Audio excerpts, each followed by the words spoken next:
a gentle welcome to the evolution of American democracy.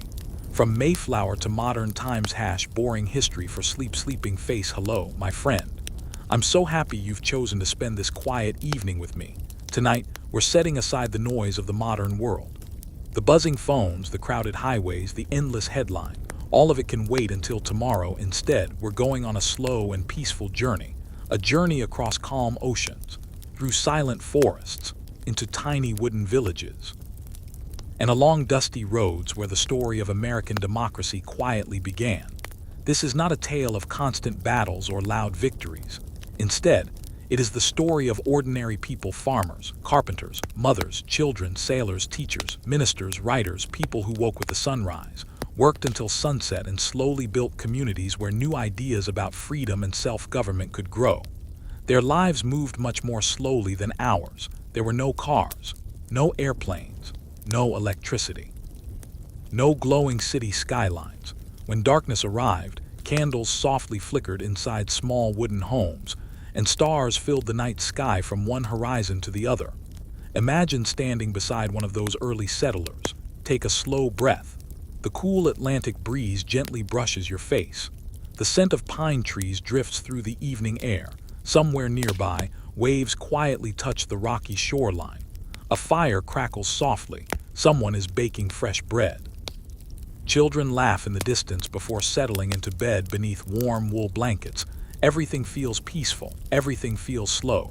Tonight, we'll travel back more than 400 years, long before the United States existed, long before presidents, long before elections, long before famous speeches. Even before the Declaration of Independence, we'll begin with a single wooden ship, the Mayflower. But before that famous voyage could happen, England itself was changing. Across Europe, kings ruled with great authority. Religion shaped nearly every part of daily life. Most ordinary people had very little say in how they were governed. Many accepted this as simply the way the world worked. Yet quietly, almost unnoticed, new ideas were beginning to appear. Ideas about individual conscience. Ideas about communities choosing their own leaders. Ideas that power should not belong to only one person. These ideas did not appear overnight. Like an oak tree growing from a tiny acorn, they developed slowly, year after year, generation after generation. Few people living at the time realized how important these small changes would become. History often feels dramatic when we read about it today. But living through history rarely feels dramatic. Most days were ordinary. People worried about growing enough food, repairing broken roofs, keeping warm during winter, looking after children, caring for elderly parents, watching the weather, praying for healthy harvests. Life moved with the rhythm of the seasons: spring planting, summer work, autumn harvest, winter rest. The same cycle repeated year after year. And yet, during those ordinary days, extraordinary ideas quietly spread.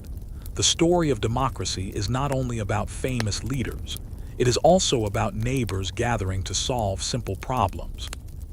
Who should repair the road? Who should watch over the town at night?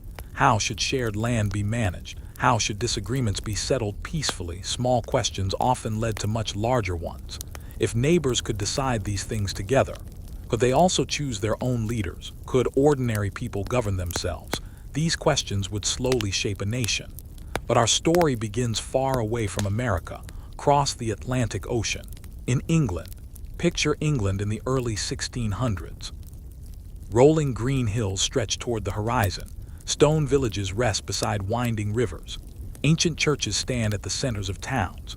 Market squares fill with merchants selling bread, wool, vegetables, candles, pottery, and fresh fish. Horse-drawn wagons creak along muddy roads. Church bells ring softly through cool morning air. Life is peaceful for some, difficult for many, comfortable for very few. Most people work from sunrise until sunset. Their homes are small. Their clothing is handmade. Their meals are simple: fresh bread, cheese, stew, oats, seasonal vegetables. Clean drinking water is not always easy to find. Medicine remains limited. Travel is slow. News travels even slower. Weeks or months may pass before distant events become known. Yet despite these hardships, people dream. Parents hope their children will enjoy better lives. Young men dream of opportunity. Young women dream of stable homes and peaceful families. Merchants dream of prosperous businesses. Religious communities dream of freedom to worship according to their beliefs. Dreams have always traveled farther than ships. Some dreams eventually crossed an ocean. Long before the Mayflower ever left England, stories spread about distant lands beyond the Atlantic. Great forests, wide rivers, countless birds, unknown animals, endless opportunities. Of course, many of these stories were exaggerated. Others were surprisingly accurate. Maps of North America still contained many blank spaces. European knowledge remained incomplete. To many people, America seemed almost mythical, a place where a completely new life might begin. For some, it represented wealth, for others, survival, for still others, religious freedom. No one could fully imagine what awaited them. The Atlantic Ocean itself inspired both hope and fear. It was enormous, cold, powerful. Storms appeared without warning. Ships disappeared forever. Families sometimes said goodbye knowing they might never meet again. Crossing the Atlantic required courage, not the loud courage of soldiers charging into battle, but the quiet courage of ordinary people leaving everything familiar behind. Imagine standing at an English harbor. The salty wind carries the cries of seabirds. Wooden ships gently rise and fall with the tide. Sailors tighten ropes, barrels are rolled across wooden docks. Passengers embrace relatives one final time. Some smile through tears, others remain silent. Nobody knows exactly what lies ahead, only hope. Hope often becomes the first step toward history. Tonight, as we slowly drift through these moments, remember that democracy itself did not suddenly appear. It was built one conversation at a time, one agreement at a time, one generation after another, like stones carefully placed to build a long road. Each generation added another stone. Some stones were strong, others cracked. Sometimes progress slowed. Sometimes it moved backward. Yet the road continued. Our peaceful journey has only just begun. Soon we'll climb aboard a weathered wooden ship called the Mayflower. We'll meet families carrying little more than faith, determination, and quiet hope. We'll cross one of the world's greatest oceans together. But for now, the evening grows darker. The wind becomes softer. The waves continue their gentle rhythm. Stars slowly brighten above the Atlantic. The story of American democracy is waiting just beyond the horizon. So settle comfortably. Take one slow, peaceful breath. And let history carry you gently into sleep. Chapter 2. Before the Mayflower, an old world preparing for a new beginning. Hello again, my friend. As the stars continue their slow journey across the night sky, let us gently continue our peaceful adventure. There is no need to hurry. History never truly rushes. It unfolds like the quiet turning of seasons. Tonight, we leave the comfortable warmth of a small English village and step into a much older world. A world that existed long before anyone imagined a nation called the United States. The year is still the early 17th century. The word America exists on maps, but to many Europeans it still feels distant, mysterious, and almost impossible to imagine. Most people will never travel farther than a few days from the place where they were born. A village is their entire world. The nearby church marks the center of daily life. The local market brings fresh vegetables, bread, wool, and friendly conversation. Beyond that, everything else is simply stories. Stories carried by merchants, stories told by sailors, stories repeated by travelers sitting beside warm fireplaces. Some stories are true, others become larger each time they are told. If you were standing in England around the year 1600, the world would feel both enormous and surprisingly small. It feels enormous because oceans separate continents. Travel is slow. Letters can take months to arrive. Many people never learn what happens in distant kingdoms. Yet the world also feels small because nearly every decision affecting your life happens close to home. The weather, the harvest, the village meeting, the local church, your family, your neighbors. These matter far more than distant kings whose faces most people will never see still. Far away in London, important changes are quietly unfolding. England is becoming stronger at sea. Its ships sail farther every decade. Merchants dream of new trade routes. Investors dream of profitable colonies. Religious communities dream of peaceful places where they can worship according to their beliefs. Not everyone agrees about religion, church services, prayers, traditions. Even the way a church building should look becomes a subject of disagreement. To us today, these differences may seem small, but 400 years ago, they shaped lives. Some people accepted the official Church of England. Others believed it needed reform. Still others wished to separate from it entirely. These groups often faced suspicion. Sometimes they faced punishment. Sometimes they simply longed for peace. Many ordinary families wanted only one thing: to worship quietly, to raise children safely, to work honestly, to live without fear. Such hopes are timeless. They belong to every generation. As evening settles across England, imagine walking along a narrow country lane. Tall hedges line the path. Wildflowers sway gently in the breeze. A horse slowly pulls a wooden cart loaded with sacks of grain. Nearby, smoke rises from stone chimneys. The smell of fresh bread fills the cool evening air. A shepherd whistles softly while guiding sheep toward a wooden fence. Everything feels calm, simple, predictable.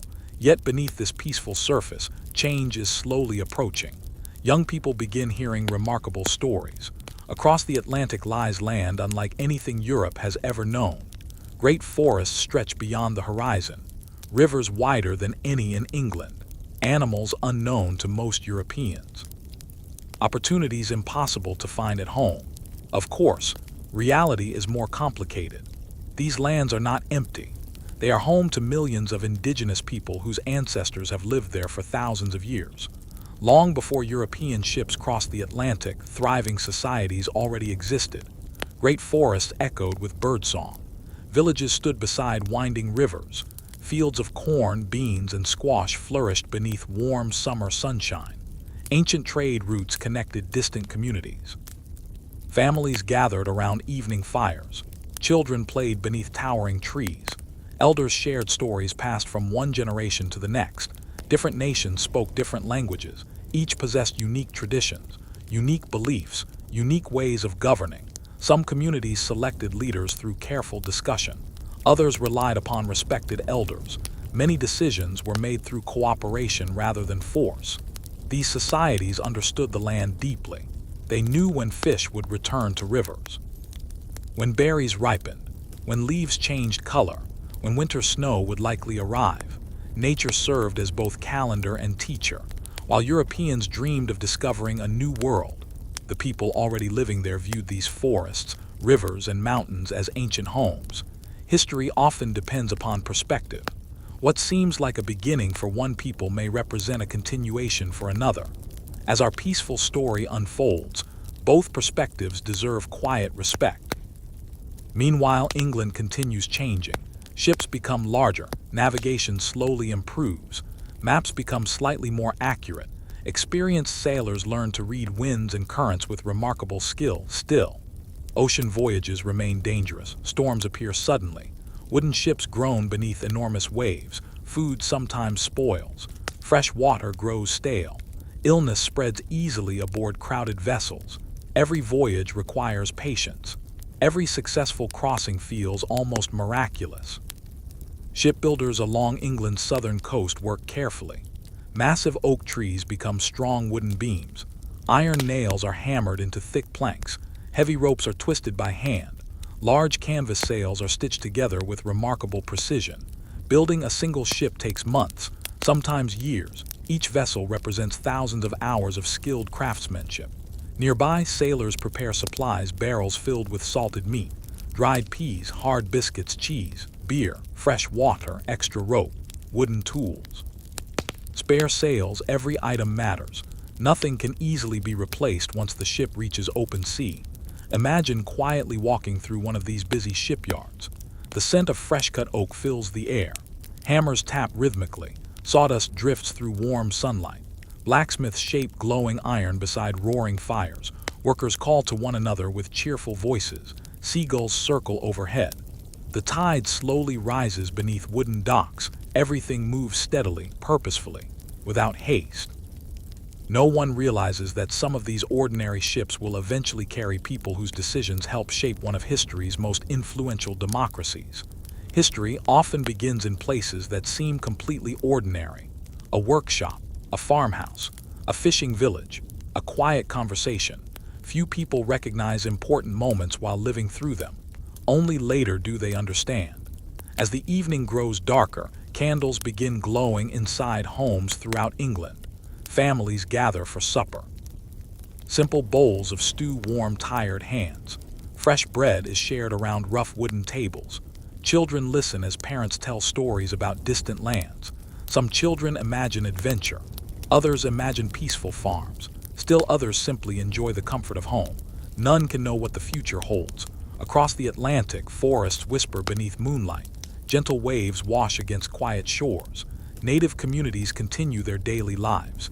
In England, dreams slowly gather like morning mist. Very soon, those dreams will take shape aboard a sturdy wooden ship. Its name will become one of the most famous in American history, the Mayflower. But tonight, the ship still waits peacefully beside the harbor. Its sails remain folded. Its anchor rests firmly below calm water. Its journey has not yet begun. For now, the moon shines softly over England. The sea breathes its endless rhythm, and history waits patiently for the tide. Chapter 3. The Pilgrims prepare for their journey. The quiet decision that changed history. Hello again, my friend. I hope you are feeling comfortable. Perhaps the room around you has grown a little quieter. Perhaps the world outside your window has settled into peaceful silence. Tonight, we continue our slow journey through history. There is no rush, only calm footsteps through the past. The sea is still waiting. The Mayflower still rests quietly in the harbor, but before a ship can sail, people must first make one of the hardest decisions of their lives, to leave home. For the Pilgrims, this decision did not happen in a single day. It took years of hope, years of uncertainty, years of quiet prayer. Many of these families believed they should be free to worship God according to their own understanding. They wished to live peacefully, to gather with friends, to teach their children their beliefs, to build small communities where they could live according to their conscience. These hopes sound simple. Yet in the England of the early 1600s, such hopes were not always easy to fulfill. Some members of these religious communities had already left England years earlier. They settled in the Dutch city of Leiden in the Netherlands. Leiden was peaceful. It offered greater religious freedom than England. The streets were lined with canals. Stone bridges crossed calm water. Windmills slowly turned in the breeze. Markets filled with merchants from many different countries. For a time, the Pilgrims found safety there. Many learned new trades. Some became weavers. Others worked with wood. Some baked bread. Others printed books. Life was not perfect, but it was peaceful still. As the years passed, many parents began to worry. Their children were growing up speaking a different language. They were adapting to Dutch customs. The older generation wondered if their English traditions would slowly disappear. They also worried about the future. Europe was never completely peaceful. Wars could begin unexpectedly. Political changes could happen quickly. No place felt permanently secure, so another idea slowly emerged. Instead of remaining in Europe, why not begin again across the Atlantic Ocean? It sounded almost impossible. The journey would be dangerous. The destination was uncertain. The cost would be enormous. Many people had never even seen the ocean. Imagine one quiet evening in Leiden. A small group gathers inside a simple wooden home. Candles flicker gently. Rain taps softly against the windows. Several men and women sit around a sturdy oak table. Maps are carefully spread before them. They are not detailed maps. Large areas remain blank. The coastline is uncertain. Mountains are guessed. Rivers are incomplete. The world beyond Europe is still only partly understood. The room grows quiet. One person speaks. Another nods thoughtfully. Someone quietly asks, "What if we never return?" No one answers immediately. The silence itself becomes part of the conversation. Eventually, another voice says softly, "If we stay, our children may lose the life we hope to give them." Replies, "If we leave, they may gain something entirely new." Hope and fear sit together at the same table. Neither one leaves. History often remembers bold decisions. It remembers famous speeches, great victories, important documents. But history rarely pauses to notice the quiet evenings when ordinary families simply tried to choose the best path forward. This was one of those evenings, outside. The rain continued falling inside. The future slowly took shape. If they were going to cross the Atlantic, they would need help. Ships were expensive. Supplies cost money. Land claims required legal agreements. So negotiations began with investors in England.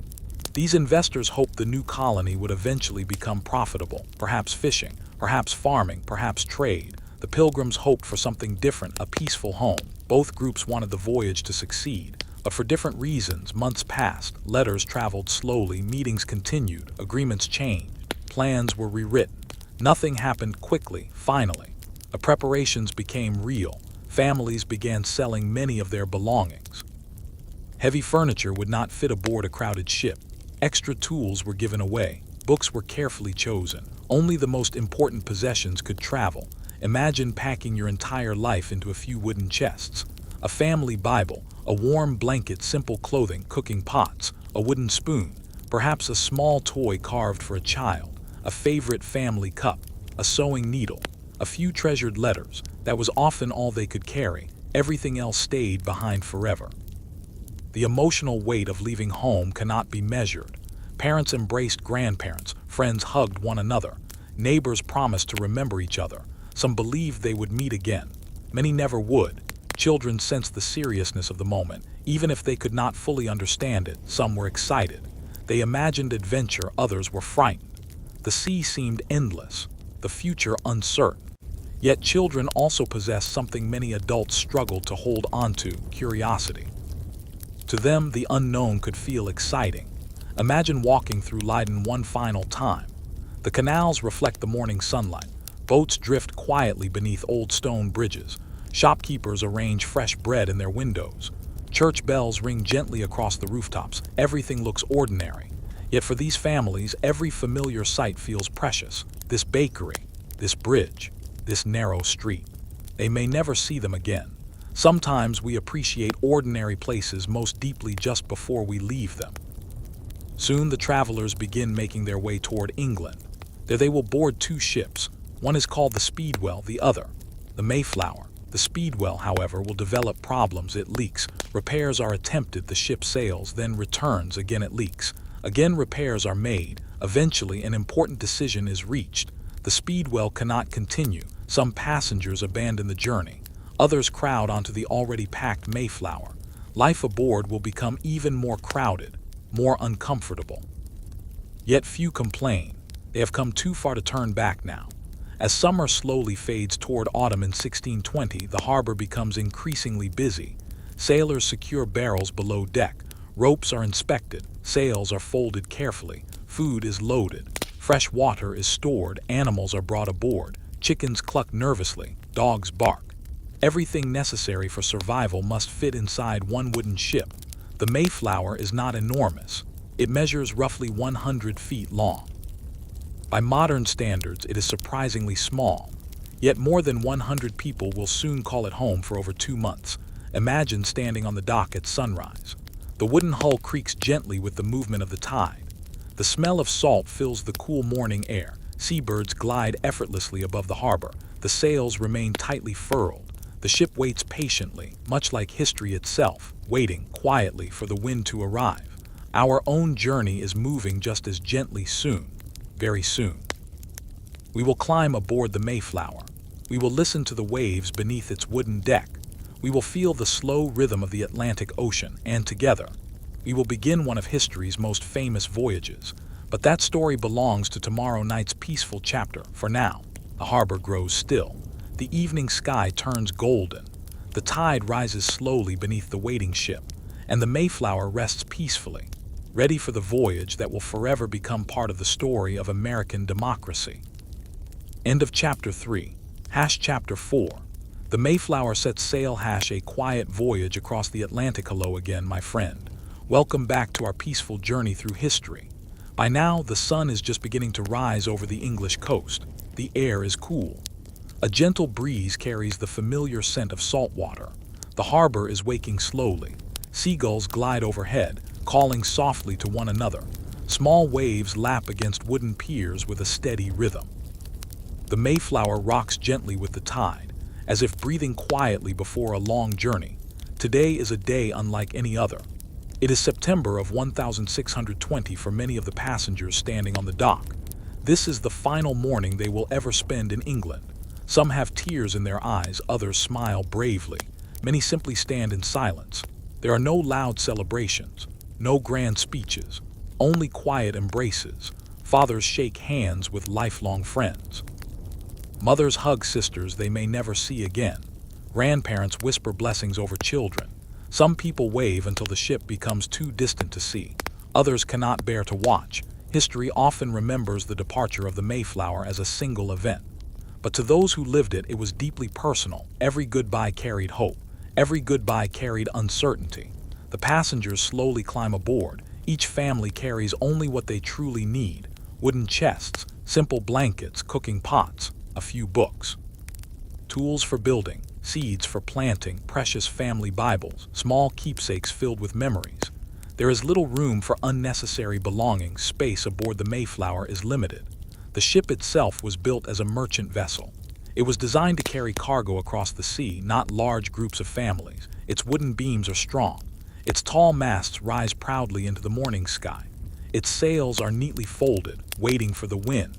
Below deck, however, conditions are very different. The ceilings are low.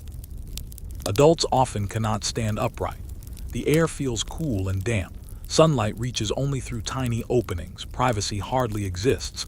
Families sleep close together. Children share every small corner. Every inch of space matters. Life aboard the ship will require patience. The captain walks carefully across the deck. Experienced sailors inspect every rope. They tighten knots, check the sails, study the sky, feel the direction of the wind. These men have crossed the Atlantic before. They understand both its beauty and its dangers. One sailor quietly looks toward the horizon.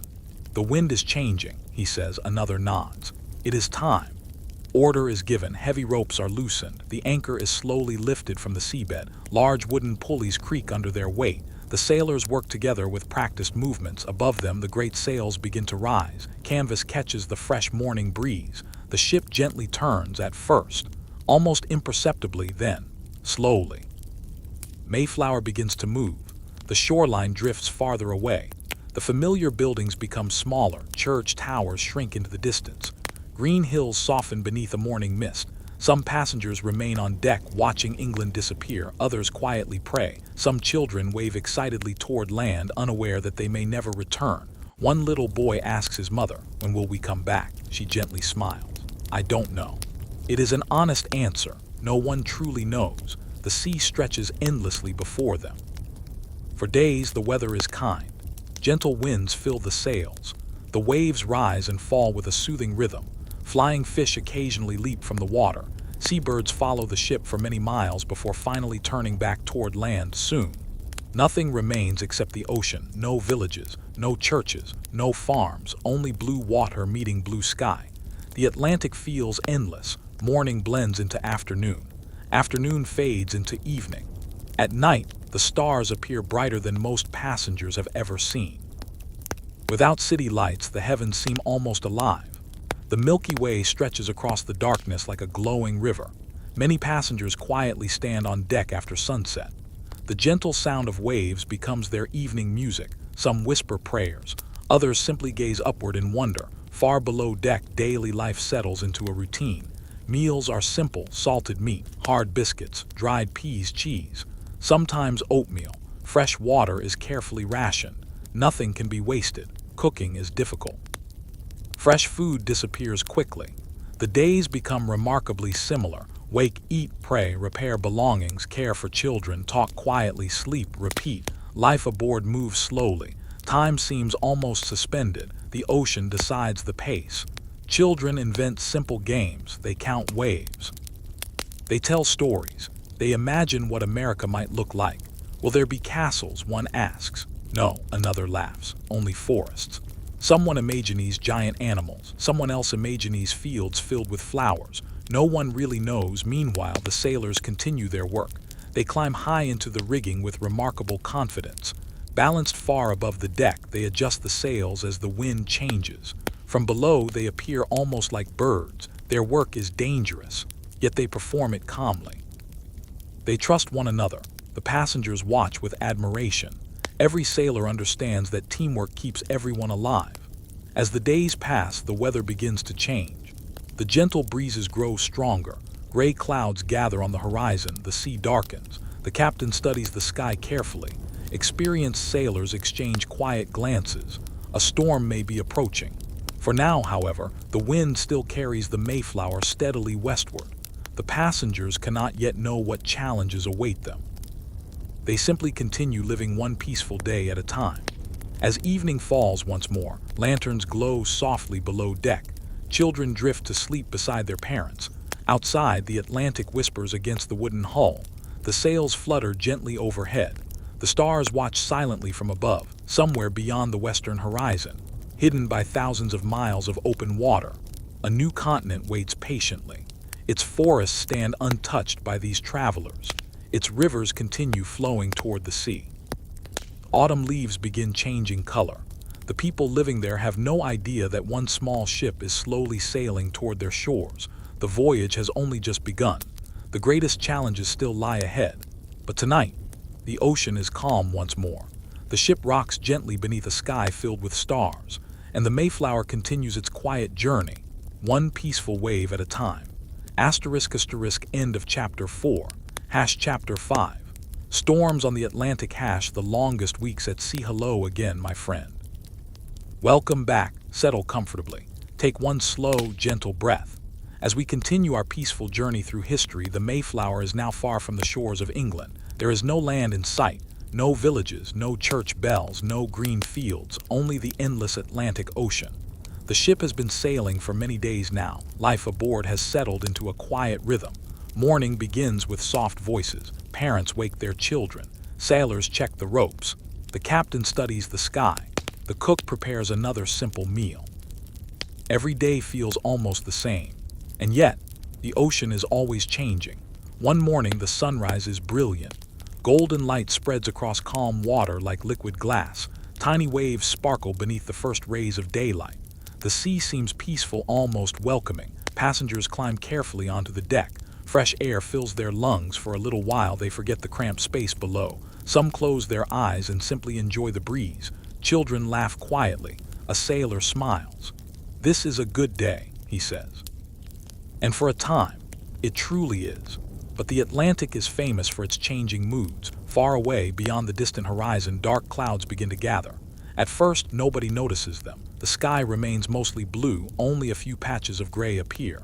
The wind grows slightly cooler. The experienced sailors notice immediately.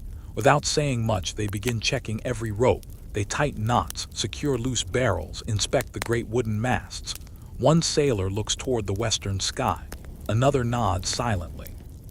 Storms often announce themselves quietly. The passengers continue their daily routines. A mother reads softly from her Bible. A father repairs a wooden box. Children whisper stories to one another. Life continues above them, however. The wind grows stronger. By afternoon, the clouds have spread across the sky. The bright sunshine slowly disappears. The ocean changes color. Instead of bright blue, it becomes deep gray. The waves begin growing taller. The Mayflower rises, then falls, rises again, then falls once more. The gentle rocking that once felt comforting now becomes much stronger. Many passengers grow quiet. Some begin feeling seasick. Below deck, the air becomes heavy. The ship creaks loudly. Every wooden beam seems alive. The sound echoes through the darkness. Creak, groan, creak, groan. The sailors remain calm. They have seen storms before. They know fear helps no one. Instead, they work steadily. Each sailor understands his task. One climbs the rigging. Another adjusts the sails. Others pull thick ropes with practiced hands. The captain gives short, clear instructions. Everyone listens. Everyone moves together. As evening approaches, the first heavy rain begins. Large drops strike the deck. Then more. Soon the rain falls steadily. The wind whistles through the sails. The sea grows rougher. Waves crash against the sides of the ship. White foam splashes high into the air. Inside the ship, families gather close together. Parents comfort frightened children. Blankets are wrapped tightly around small shoulders. Someone quietly begins praying. Another joins. Soon several soft voices blend together, not loudly, not dramatically, simply peaceful prayers spoken in uncertain moments. Outside, the storm grows stronger. The Mayflower climbs one enormous wave. For a brief moment, everyone feels almost weightless. Then, the ship slowly slides down the other side. Water crashes against the wooden hull. The sound is powerful, yet the ship continues forward, hour after hour. The storm tests both the vessel and the people aboard. The great mast bends with each powerful gust. The sails strain against the wind. Every rope is stretched tight. Then suddenly, a loud cracking sound echoes through the ship. Passengers look at one another. The sailors move quickly. One of the large support beams has begun to split for a moment. Everyone holds their breath. If the damage becomes worse, the voyage itself could be in danger. The captain inspects the beam carefully. The crew gathers tools. Fortunately, among the passengers is a large iron screw brought for building houses in the New World. It is a simple tool, strong, reliable. Using it, the crew slowly pushes the damaged beam back into position. Heavy timbers are secured, extra supports are added. The repair takes time, hard work, patience. At last, the beam holds, the danger passes. The ship, though shaken, remains strong. Sometimes history changes because of kings, sometimes because of great battles, and sometimes because one family packed the right tool. The storm continues through the night. Lightning flashes far away across the ocean. Thunder rolls softly through the clouds. Rain beats against the deck. Yet little by little, the wind begins to weaken. The waves become smaller. Morning arrives beneath a sky filled with silver clouds. The sea is still restless, but the worst has passed. Passengers slowly emerge onto the deck. Fresh air fills every breath. Many smile with quiet relief. Some simply stand silently, looking across the endless ocean. The sailors inspect the ship carefully. The masts remain standing. The sails can be repaired. The hull is still strong. The Mayflower has survived. Everyone feels grateful. Children soon begin laughing again. Life slowly returns to its peaceful routine. The ocean, as if nothing had happened, gently rocks the ship once more. Days continue passing, one after another. The Atlantic stretches endlessly ahead. Sometimes dolphins appear beside the ship. They leap gracefully through the waves. Children cheer. Even tired sailors smile. The playful animals seem almost to welcome the travelers. At night, the stars return, brighter than ever. The storm has washed the sky clean. The moon reflects across calm water like polished silver. The Mayflower sails steadily westward. No one aboard knows exactly when land will appear. No one knows exactly what awaits them. But hope remains, quiet, steady, like the ship itself.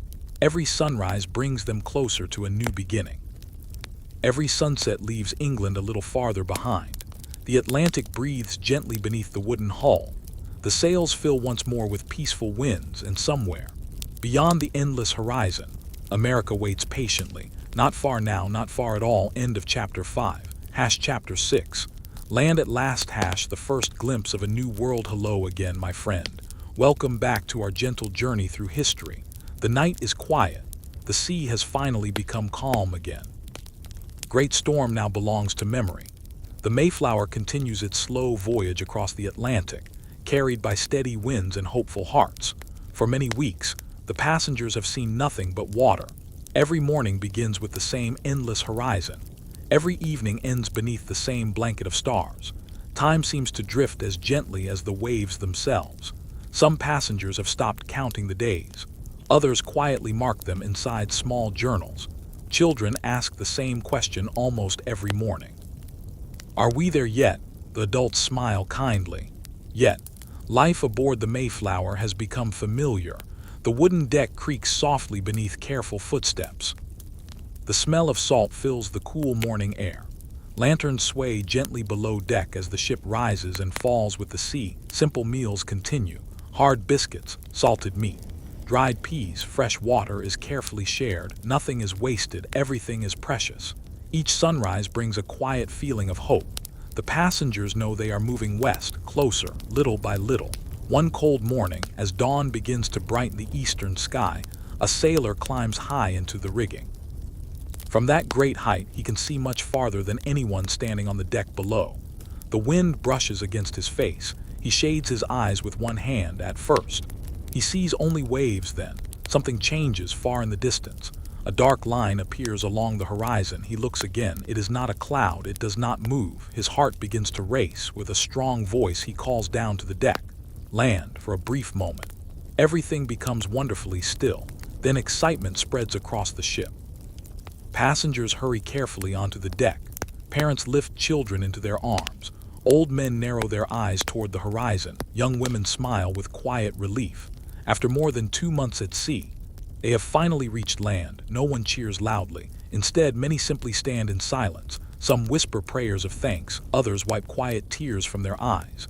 The journey across the Atlantic is finally ending. As the hours pass, the coastline slowly becomes clearer. Dark forests stretch along the shore. Tall trees rise toward the autumn sky. The air feels different now, cleaner, filled with the fresh scent of pine. Seabirds circle above the water. The passengers watch with wonder. This is not the land they had imagined. It feels larger, wilder, more peaceful. The forests seem endless. The beaches untouched. The rivers hidden among the trees. Nature appears calm and ancient. Long before the Mayflower arrived, these lands had been home to indigenous peoples for thousands of years. Communities had built villages beside rivers. They hunted, fished, farmed, and cared for the forests with deep knowledge passed from generation to generation. To the passengers aboard the Mayflower, this coast feels new. But to those already living here, it is simply home. History often reminds us that different people can see the same place in very different ways. The captain studies his maps carefully. The original plan had been to settle farther south, near the colony of Virginia. But strong winds and dangerous waters have carried the ship far north instead. Trying to sail farther south could risk another terrible storm. After careful discussion, the captain decides it is safer to remain where they are. The passengers understand. Sometimes nature chooses the path for us. The Mayflower slowly drops its anchor in a quiet harbor near Cape Cod. The heavy iron anchor sinks into the cold water below. The ship gently comes to rest, for the first time in many weeks. It no longer moves with the endless rhythm of the open sea. The silence feels almost surprising. Some passengers simply sit on the deck. They listen. No crashing waves, no roaring wind, only gentle water touching the wooden hull. A child smiles. It stopped moving. His mother laughs softly. It finally stopped. Cool autumn breeze carries the scent of fallen leaves. Golden forests glow beneath the afternoon sunlight. Some trees wear bright shades of red. Others shine with yellow and orange. The beauty of the season welcomes the weary travelers. Yet the work has only just begun. The passengers cannot simply step ashore and begin building homes. Important decisions must come first. Who will lead? How will disagreements be settled? What rules will everyone follow? They have traveled together for many weeks. Now they must learn how to live together in an unfamiliar land. These questions will soon lead to one of the most important documents in early American history. But tonight, there is only gratitude. The passengers gather quietly, some pray together. Others watch the sunset over the peaceful harbor. The sky slowly turns shades of gold, then pink, then deep purple. The first stars appear above the silent forest. Somewhere beyond those trees, unknown adventures await, new friendships, new hardships, new beginnings. The Mayflower rests peacefully at anchor. Its long voyage across the Atlantic has come to an end. A new chapter in history is about to begin, for now. The harbor is still. The wind has become gentle. The waves whisper softly against the wooden ship. And beneath a sky filled with stars, the travelers sleep peacefully, knowing that tomorrow they will step into a new world. End of Chapter 6. Chapter 7. The Mayflower Compact. A promise made before stepping ashore. Hello again, my friend. Welcome back. I hope you are comfortable. Perhaps your eyes are growing a little heavier now. Perhaps the quiet rhythm of history has already begun to carry you toward peaceful dreams. Tonight, we remain aboard the Mayflower. The ship no longer sails across the open Atlantic. Instead, it rests quietly in the calm waters of Cape Cod Harbor. Outside, gentle waves touch the wooden hull. A cool November breeze moves through the tall masts. The forests along the shoreline glow with the rich colors of autumn. Golden leaves drift slowly from towering oak trees. Pine forests remain deep green against the fading afternoon light. The land appears peaceful, beautiful, silent. Yet before anyone builds a home, before anyone plants a field, before anyone lights the first fireplace, An important question must be answered. How will these people govern themselves? The passengers had originally expected to settle within the Virginia colony. There, existing agreements and English laws would guide their community. But the sea had carried them farther north. They now found themselves beyond the area where those plans clearly applied. Some passengers quietly wondered, if we are outside Virginia, who is in charge? Others asked. What rules should we follow? Still others believed that without clear leadership, disagreements might grow. The voyage across the Atlantic had been long. Everyone was tired. Everyone hoped for peace. So the leaders gathered inside the Mayflower. The room was small. The wooden walls creaked softly. A lantern burned with a warm, gentle light. Outside, the evening wind whispered across the harbor. Inside, calm voices filled the cabin. No one shouted. No one demanded power. Instead, they talked carefully, patiently, respectfully. Some believed that every family should help make decisions. Others believed strong leadership would be necessary during the difficult winter ahead. After many thoughtful conversations, they reached a simple but remarkable idea. They would create an agreement, a promise that everyone would work together, a promise to obey laws made for the good of the whole community, not because a distant king was watching every moment, but because they believed cooperation would help everyone survive. One by one, the words were carefully written. The document was not long. Its language reflected the customs of its time, yet its purpose was clear. The people signing it agreed to form a civil community. They promised to create fair laws. They promised to work together for the general good. Today, we know this document as the Mayflower Compact. It was not a constitution in the modern sense. It did not create a complete democracy as we understand it today. Many people, including women, children, and indigenous peoples, were not included in the political process. Even so, the compact became an important early example of self-government among the settlers. It showed that communities could choose to organize themselves through mutual agreement. That idea would quietly echo through American history for centuries. Now imagine the scene. A sturdy wooden table stands in the center of the cabin. A feather quill rests beside a bottle of dark ink. One by one, the men step forward. Each carefully writes his name. Some signatures are neat, others are simple. Each mark represents a promise, not merely to themselves, but to one another. The room is silent except for the soft scratching of the quill against paper. Outside, the harbor remains peaceful. The ship rocks almost imperceptibly. When the final signature is written, no trumpet sounds. No crowd erupts in applause. History often begins quietly. A document is folded. The ink slowly dries. The lantern flickers gently. Yet in that quiet cabin, a small foundation has been laid. Not a finished nation. Not a perfect system. Only the first careful stones of something that future generations would continue to build. As night falls, many passengers step onto the deck. The sky is brilliantly clear. Thousands of stars shine above the silent forests. The moon casts a silver path across the calm water. Some passengers stand quietly beside the railing. They think about the homes they left behind, the loved ones they may never see again, the unknown future waiting beyond the shoreline, tomorrow. Some of them will finally step onto the land they crossed an ocean to reach. But tonight, the Mayflower remains their home. Children sleep peacefully below deck. Parents whisper softly beside them. The sailors complete their evening duties. The captain gazes once more toward the dark coastline. The forests seem endless, mysterious, beautiful. Somewhere among those trees, indigenous communities continue their own daily lives, unaware that the newcomers have just made an agreement aboard a small wooden ship. Soon, these two worlds will meet, sometimes with cooperation, sometimes with misunderstanding, sometimes with great difficulty. But those stories belong to the chapters ahead. For now, the harbor is calm. The stars shine brightly. The ink on the Mayflower Compact has dried. And beneath the quiet autumn sky, a new community prepares to take its very first steps into history. End of Chapter 7. Chapter 8. Stepping onto a new shore. The first footprints in New England. Hello again, my friend. Welcome back to our peaceful journey through history. Tonight, the morning arrives slowly over Cape Cod Harbor. A thin layer of mist floats gently above the quiet water.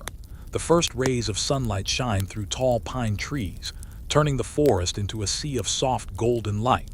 The Mayflower rests peacefully at anchor. For many weeks, it carried its passengers safely across the Atlantic now. Its task has ended. The land lies just beyond the gentle waves, close enough to see, close enough to smell. The cool autumn air carries the fresh scent of pine needles, damp earth, and fallen leaves. For the first time in more than 2 months, the passengers wake knowing that solid ground is only a short distance away. Excitement quietly fills the ship, but so does caution.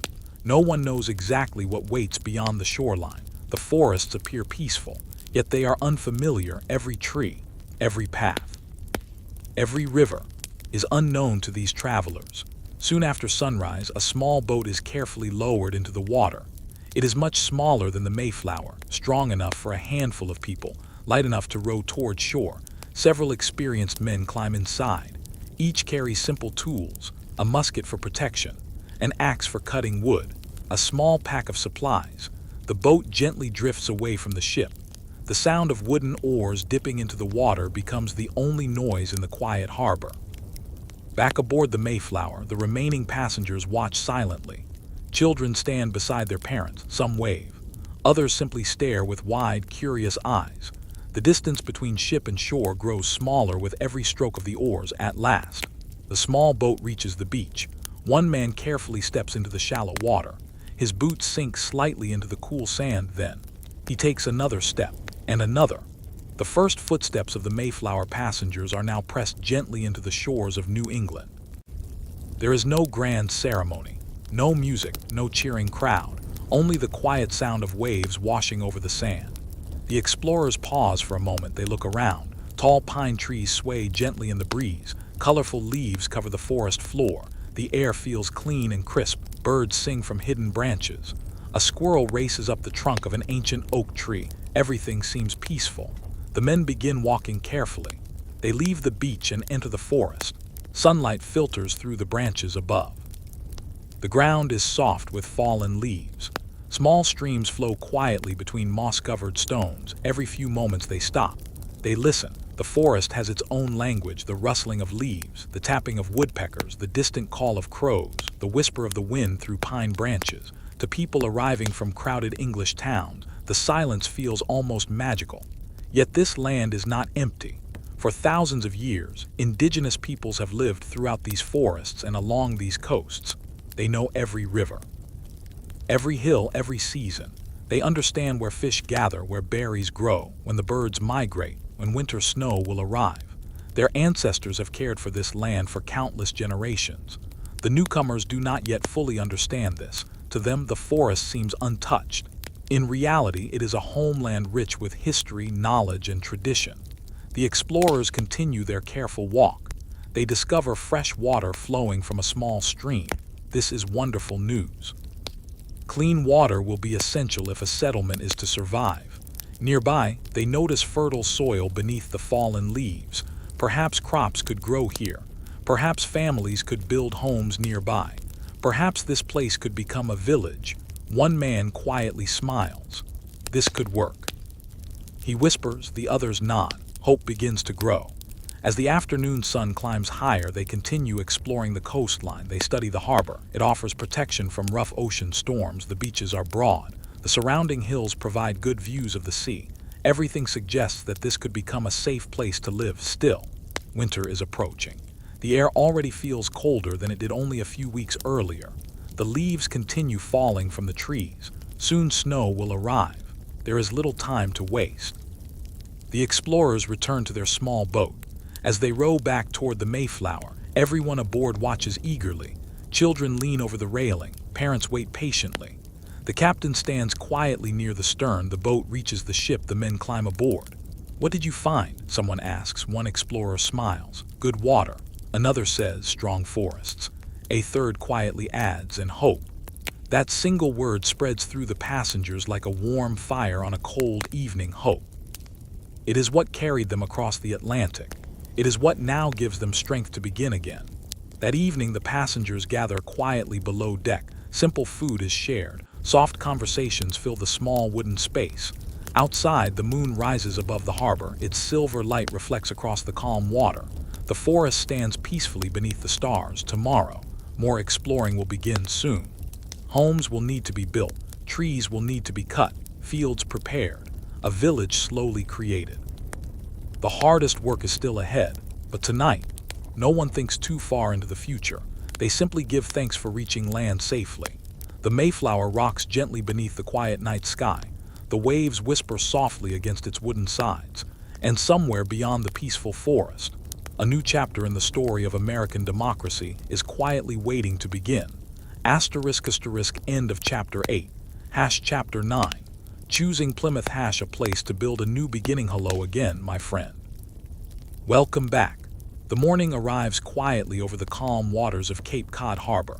The first light of dawn stretches across the sea, turning the gentle waves into ribbons of gold. The Mayflower still rests peacefully at anchor. Its long voyage across the Atlantic is over. Now another journey begins, not across the ocean, but across the land. The passengers know they cannot remain aboard the ship forever. Winter is drawing closer with each passing day. The mornings are colder, the evenings arrive earlier. A thin layer of frost sometimes covers the ground before sunrise. Every day is precious. The leaders decide that more exploration is needed. They must find the best place to build their settlement, not just a place to survive, but a place where future generations might one day thrive. Again, small boats leave the Mayflower. This time the explorers travel farther along the coastline. The sea is calm.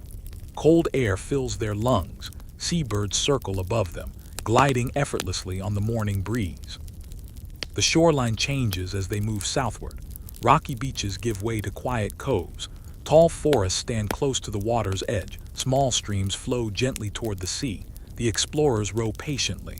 No one speaks very much. The beauty of the landscape says enough. After several hours, they discover a natural harbor. The water is deep enough for ships. The shoreline rises gently. Fresh water is nearby. The surrounding hills offer protection from strong winds. One by one, they step ashore. The ground feels firm beneath their boots. They walk slowly through the forest. Towering oak trees stretch toward the sky. Pine trees fill the air with their fresh scent. Underfoot, colorful autumn leaves create a soft carpet of red, gold, and brown. The forest feels peaceful, almost welcoming. Soon they discover something unexpected. There are open clearings among the trees. The land has already been prepared in places. Long before the arrival of the Mayflower, indigenous communities had lived and farmed here. Some villages, however, had suffered greatly from diseases introduced years earlier through earlier European contact, leaving parts of the area unoccupied. The newcomers do not fully understand this history. They simply notice that the clearings will make farming easier. Nearby, they find rich soil, dark, soft, ready for planting when spring arrives. Fresh water flows from a nearby brook. Fish swim in the harbor. Shellfish rest beneath the shallow waters. The surrounding forests contain deer, rabbits, wild turkeys, and many other animals. Nature has provided generously. One explorer kneels beside the stream. He cups cold water into his hands. It tastes fresh and clean. He smiles quietly. This place could sustain us. Others nod. No one argues. Sometimes the right place simply feels right. As afternoon sunlight filters through the trees, they climb a nearby hill. From the top, they look across the harbor. The view is peaceful. The ocean stretches endlessly toward the east. The forests roll gently inland. Smoke does not rise from nearby villages. Only the quiet sounds of nature fill the cool air. The men stand silently for several moments. One finally says, "I believe we have found our home." Others agree. The place will become known as Plymouth. It is named after the English port from which the Mayflower had departed. The name serves as a quiet reminder of the home they left behind. Yet this Plymouth will become something entirely new. The explorers return to the ship before sunset.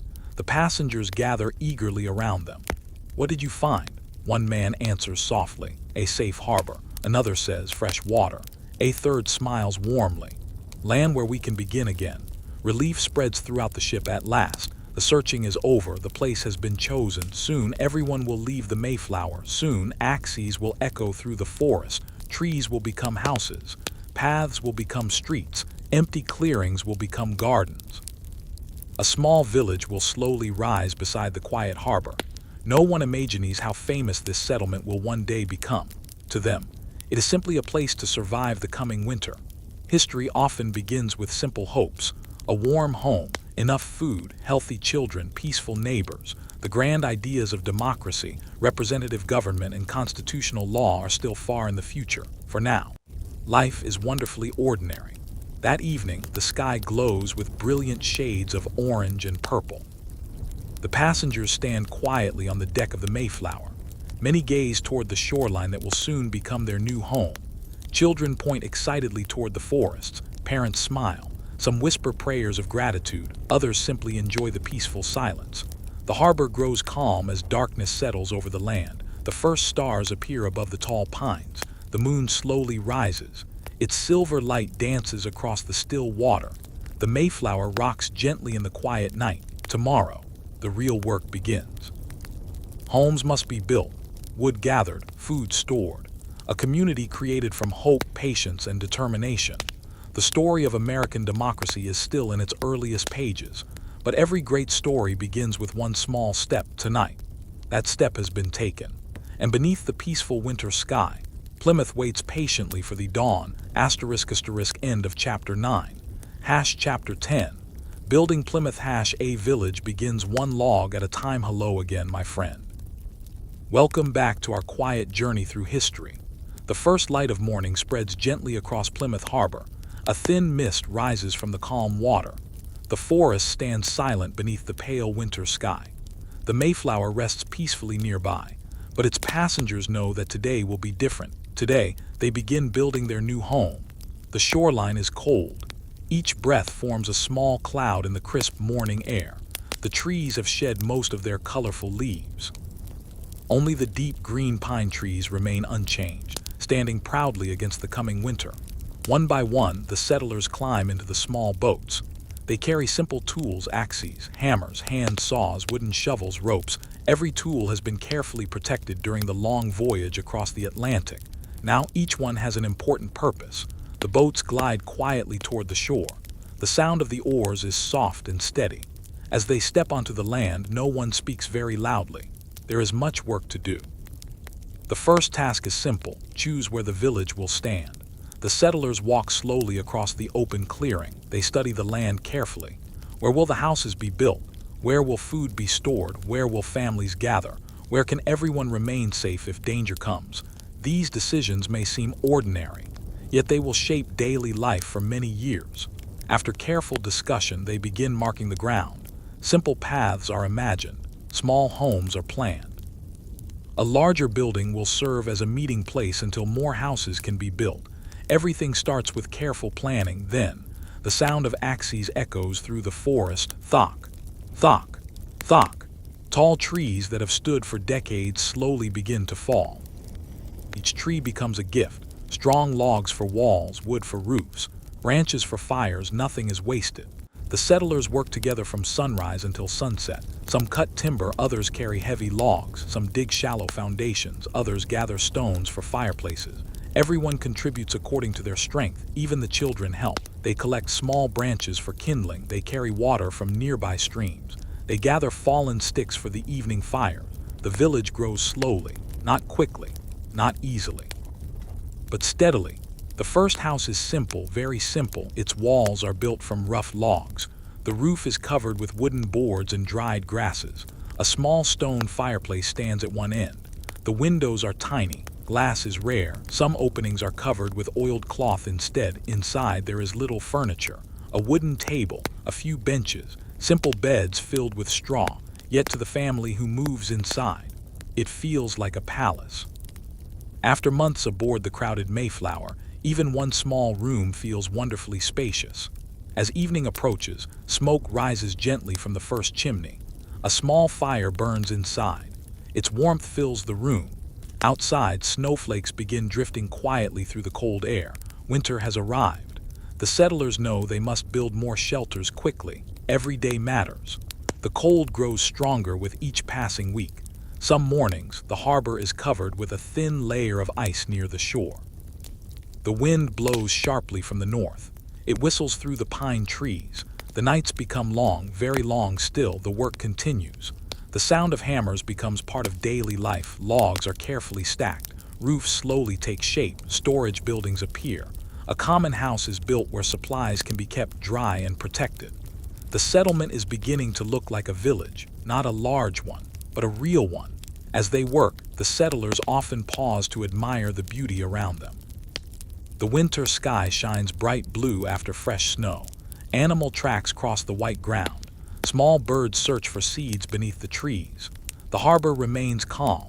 Sometimes seals can be seen swimming near the shore.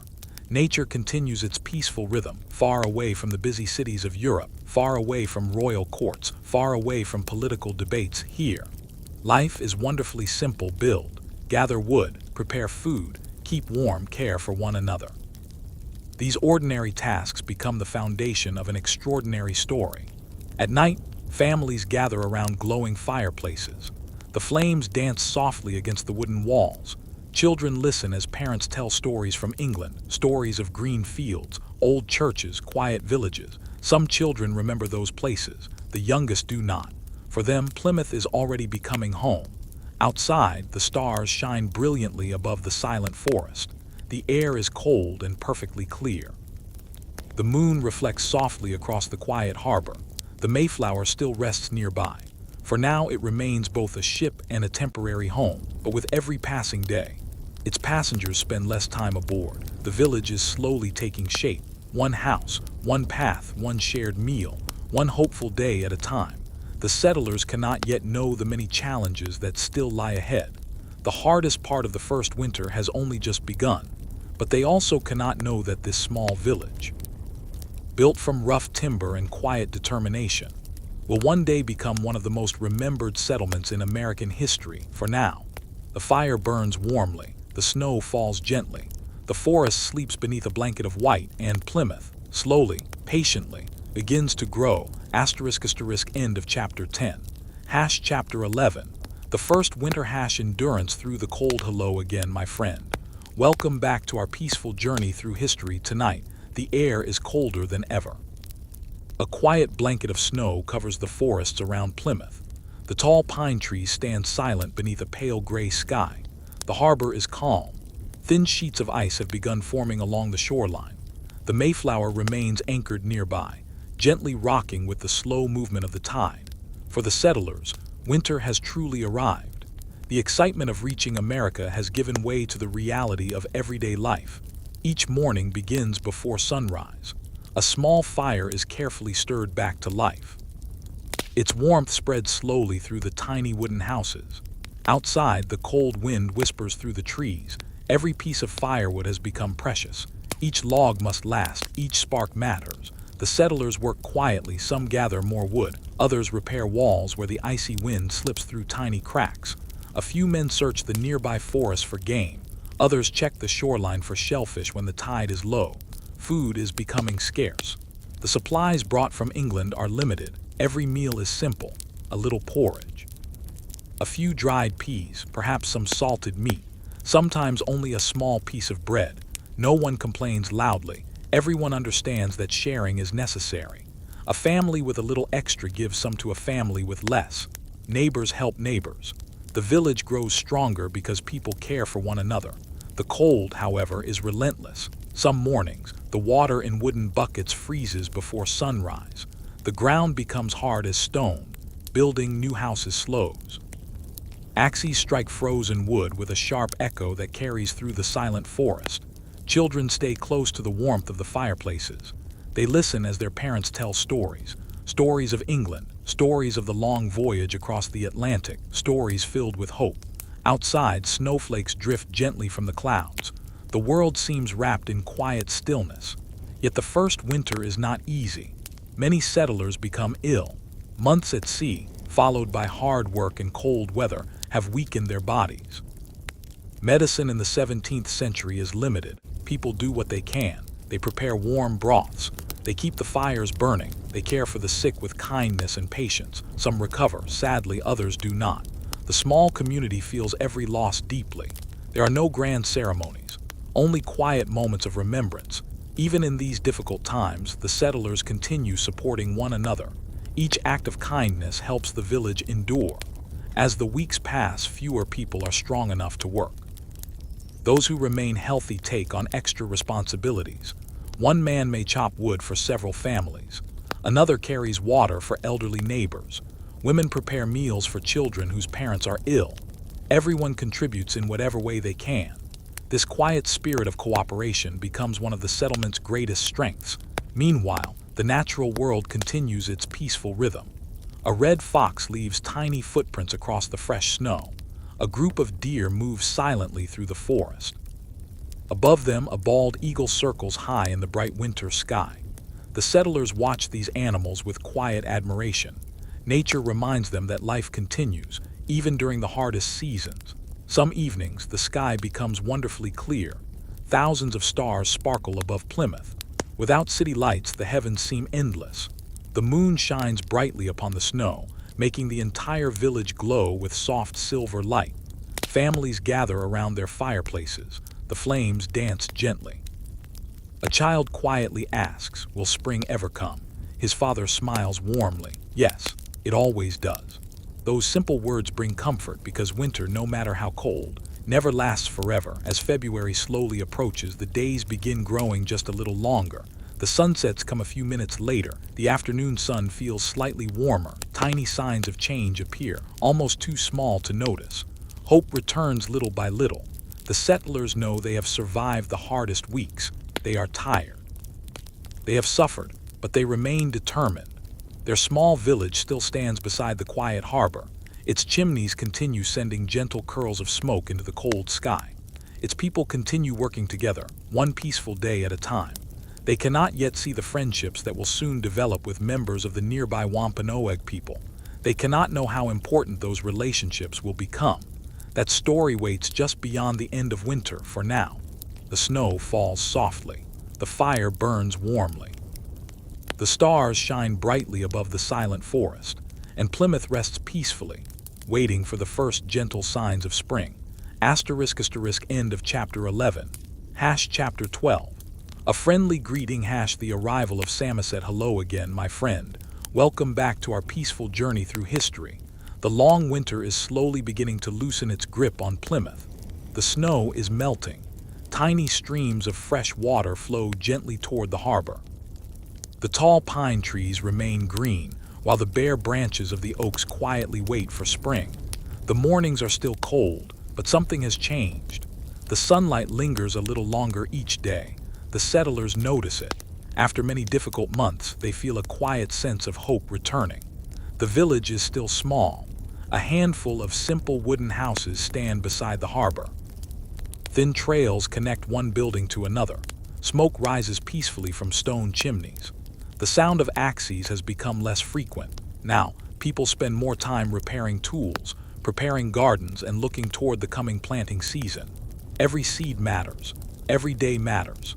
The settlers know that a successful harvest could mean the difference between comfort and hardship. One calm morning, in March of 1621, several settlers are quietly working near the edge of the village. Some are carrying firewood, others are repairing a fence. Children play nearby beneath the clear blue sky. Suddenly, someone notices a figure walking out of the forest. The workers stop. The children become quiet. The figure continues walking calmly. There is no sign of fear, no sign of anger, only steady, confident steps. As the visitor comes closer, everyone can see that he is a native man. His clothing is carefully made from animal skins. He walks with dignity and calm confidence. Settlers watch quietly. They do not know what to expect. The man reaches the edge of the village. Then something remarkable happens. He smiles warmly. In clear English, he says, "Welcome." The settlers are astonished. How could someone living in this distant land speak English? The man introduces himself. His name is Samoset**. He is a member of the Abenaki people from farther north. Over the years, he has met English fishermen and traders who visited the coast. From them, he learned enough English to communicate. His simple greeting fills the village with relief. A conversation begins. It is careful, respectful, patient. The settlers invite Samoset to share a meal. They offer bread and warm food. He accepts with gratitude. Around the table, people exchange simple words. Questions are asked. Answers are given. Smiles slowly replace uncertainty. For the first time since arriving in America, many settlers feel that friendship may be possible. Samoset tells them about the surrounding land. He explains that the area where Plymouth now stands was once home to the Patuxet people. Years earlier, disease had tragically spread through the region, greatly reducing the local population before the Mayflower arrived.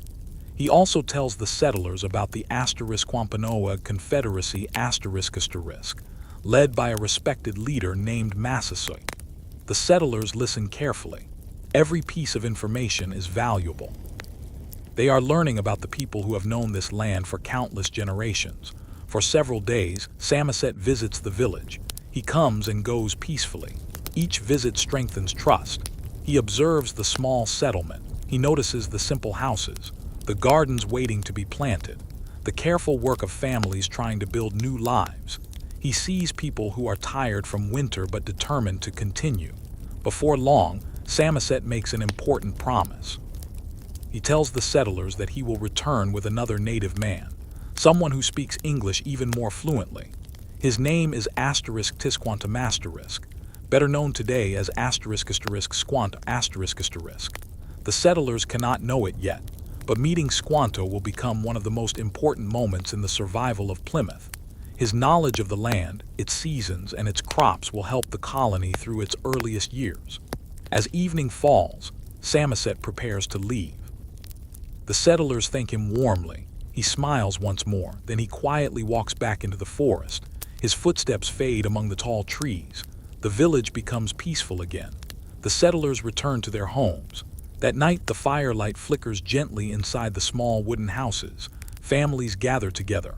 They talk softly about the day's surprising visitor. Many feel something they have not felt in many months: optimism. Outside, the stars shine brightly above Plymouth Harbor. The cool spring breeze carries the scent of fresh earth and pine. The long winter is finally ending. New friendships are beginning, and with those friendships, a new chapter in the story of early America quietly unfolds. Tomorrow, another visitor will arrive. His name is Squanto. His story is extraordinary, and his kindness will leave a lasting mark on the history of Plymouth. For now, the village rests peacefully beneath the stars. The harbor is calm. The forest whispers gently in the evening breeze. And spring continues its quiet arrival, one peaceful day at a time. End of Chapter 12. Chapter 13. Squanto's extraordinary story. A friend who bridged two worlds. Hello again, my friend. Welcome back to our quiet journey through history. The morning sun rises gently over Plymouth Harbor. A soft mist floats across the water. Birds sing from the tops of tall pine trees. The air smells of damp earth and the first signs of spring. The village slowly awakens. Smoke curls upward from stone chimneys. Families prepare simple breakfasts. Children peek outside to watch the peaceful morning unfold. Everyone remembers the visitor from a few days ago, Samoset. His friendly greeting brought comfort after a long and difficult winter. But today, he is returning, and he is not alone. As the settlers gather near the edge of the village, two familiar figures emerge from the forest. The first is Samoset. Walking beside him is another native man. He carries himself with quiet confidence. His eyes carefully observe the small settlement. His name is *Tisquantum*. History remembers him by another name, Squanto. Unlike almost anyone the settlers could have imagined, Squanto speaks English fluently. His story is remarkable. Years before the arrival of the Mayflower, Squanto had been captured by English explorers and taken across the Atlantic to Europe. He spent time in England where he learned the English language. Eventually, he found a way to return home. But when he finally reached his homeland, he discovered heartbreaking news. Much of his own Patuxet community had died from diseases that had spread through the region before the Mayflower arrived. The village where he had grown up stood empty. The fields were quiet. The homes had disappeared. It was a deeply painful loss. Yet despite everything he had experienced, Squanto chose a path of kindness and cooperation. He believed that understanding one another could create a better future. The settlers welcome him warmly. They gather around to listen. For the first time, they are able to have long conversations with someone who understands both English and the local land. Squanto patiently answers many questions. He explains the nearby rivers. He points toward good fishing areas. He describes the changing seasons. He tells them which plants grow well in the region. The settlers listen with great attention. Every piece of knowledge is valuable. Every lesson may help them survive. Over the following days, Squanto begins teaching practical skills. One morning, he walks with several settlers to a nearby field. The soil is soft after the spring rains. He kneels and gently picks up a handful of earth. This land, he explains, can provide well for those who care for it. He shows them how to plant corn in small hills rather than long rows. He explains that fish can be placed beneath the soil as a natural fertilizer, returning nutrients to the earth. The settlers watch carefully. Many have farmed before. But this land is different from the fields of England. The seasons are different. The climate is different. Learning from someone who knows the land well becomes an invaluable gift. Squanto also teaches them where to find wild berries, which herbs may be useful, where eels can be caught, how to recognize safe paths through the forests. The lessons are calm, patient, respectful. Each day strengthens trust. Soon, Squanto introduces the settlers to the great leader of the Wampanoag Confederacy. His name is Massasoit. Massasoit arrives with several members of his community. The meeting is careful. Both sides understand that peace is precious. Conversations take time. Squanto helps everyone understand one another. After thoughtful discussion, they agree to a peace treaty. It is a simple agreement. Each side promises not to harm the other. If someone breaks the peace, justice will be sought fairly. If danger threatens one community, the other may offer assistance. It is an agreement built not on force, but on trust. Remarkably, this peace lasts for many years. It allows Plymouth to grow during its earliest and most uncertain period. The settlers remain grateful for the friendship they have found. Massasoit returns to his people. Squanto continues spending time in Plymouth. He becomes not only a guide, but also a teacher and, in many ways, a friend. As spring deepens, small green shoots begin appearing in the fields. The trees slowly grow fresh leaves. Birdsong fills the forest each morning. The long winter has finally become a memory. The settlers work from sunrise until sunset. Some prepare gardens. Others repair homes damaged by winter storms. Children laugh while carrying buckets of water from nearby streams. The village feels more hopeful than ever before. At sunset, families often gather outside their homes. The sky glows with soft shades of orange and pink. Smoke rises peacefully into the evening air. Some settlers quietly talk about how different life might have been without Squanto's help. Others simply watch the stars appear one by one above the harbor. History often celebrates kings and generals, but sometimes history is quietly changed by a teacher, by someone willing to share knowledge, by someone who chooses understanding instead of fear. Squanto was one of those people. His kindness helped bridge two very different worlds. His knowledge helped a struggling settlement survive. And his story reminds us that cooperation can become one of history's greatest strengths. Tonight, the fields rest beneath the moonlight. The young corn waits patiently beneath the soil. The harbor is calm. The forest whispers softly in the evening breeze. And the little village of Plymouth sleeps peacefully, growing stronger with every passing season. End of chapter 13. Chapter 14. Planting the first harvest. A season of hope. Hello again, my friend. Welcome back to our peaceful journey through history. The gentle warmth of spring has now settled over Plymouth. The icy winds of winter have disappeared. Fresh green leaves cover the branches of the great oak trees. Wildflowers quietly bloom along the forest paths. The harbor reflects a bright blue sky. The little village feels different now. There is laughter once again. There is purpose. And above all, there is hope. Each morning begins with the first songs of birds. Before the sun climbs high into the sky, families step outside their small wooden homes. The cool morning air carries the scent of damp soil and pine trees. Today there is important work to do. It is time to plant. The settlers walk together toward the open fields. Each person carries simple tools, wooden hoes, small baskets filled with precious corn seeds. The seeds seem tiny, almost insignificant. Yet every one of them represents the future. If the harvest succeeds, The village will eat through another winter if it fails. Life will become much more difficult. Squanto walks beside them. His calm voice guides every step. He patiently explains where each hill of corn should be made. He shows them how much space should remain between each planting mound. The settlers listen carefully. This land is different from England. The seasons follow their own rhythm. The soil has its own character.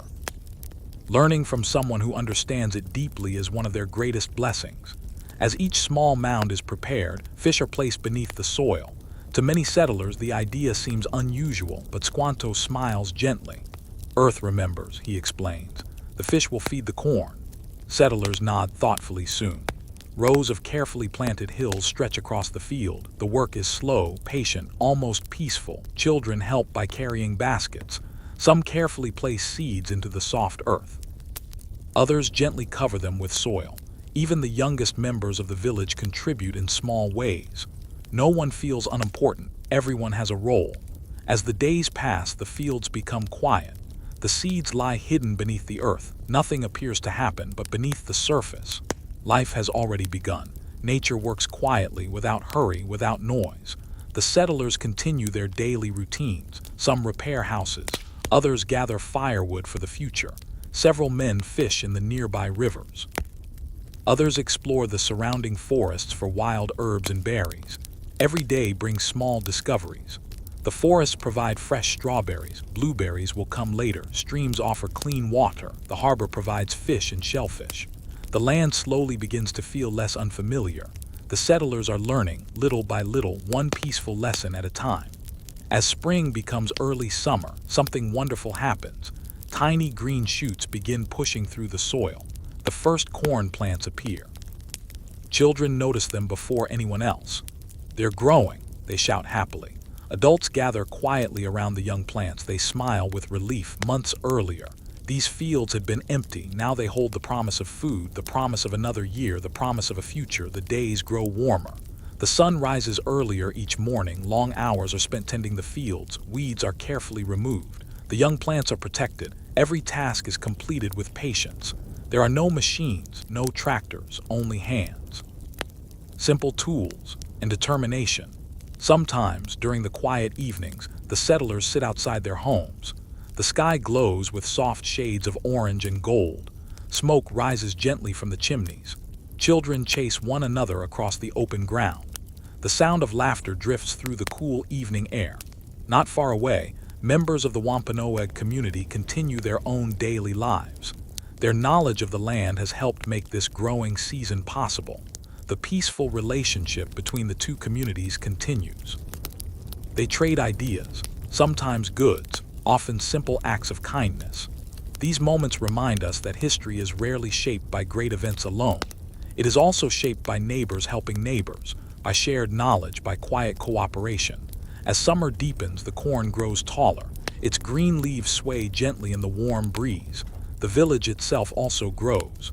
A few more homes are completed. New paths appear between the buildings.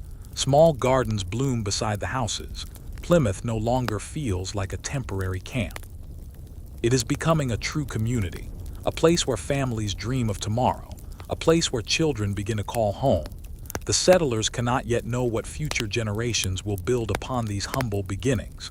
They cannot imagine bustling cities, railroads, factories, great universities, or a nation stretching from one ocean to another. For now, their world remains beautifully simple: healthy crops, safe homes, good neighbors, peaceful evenings. Sometimes that is enough.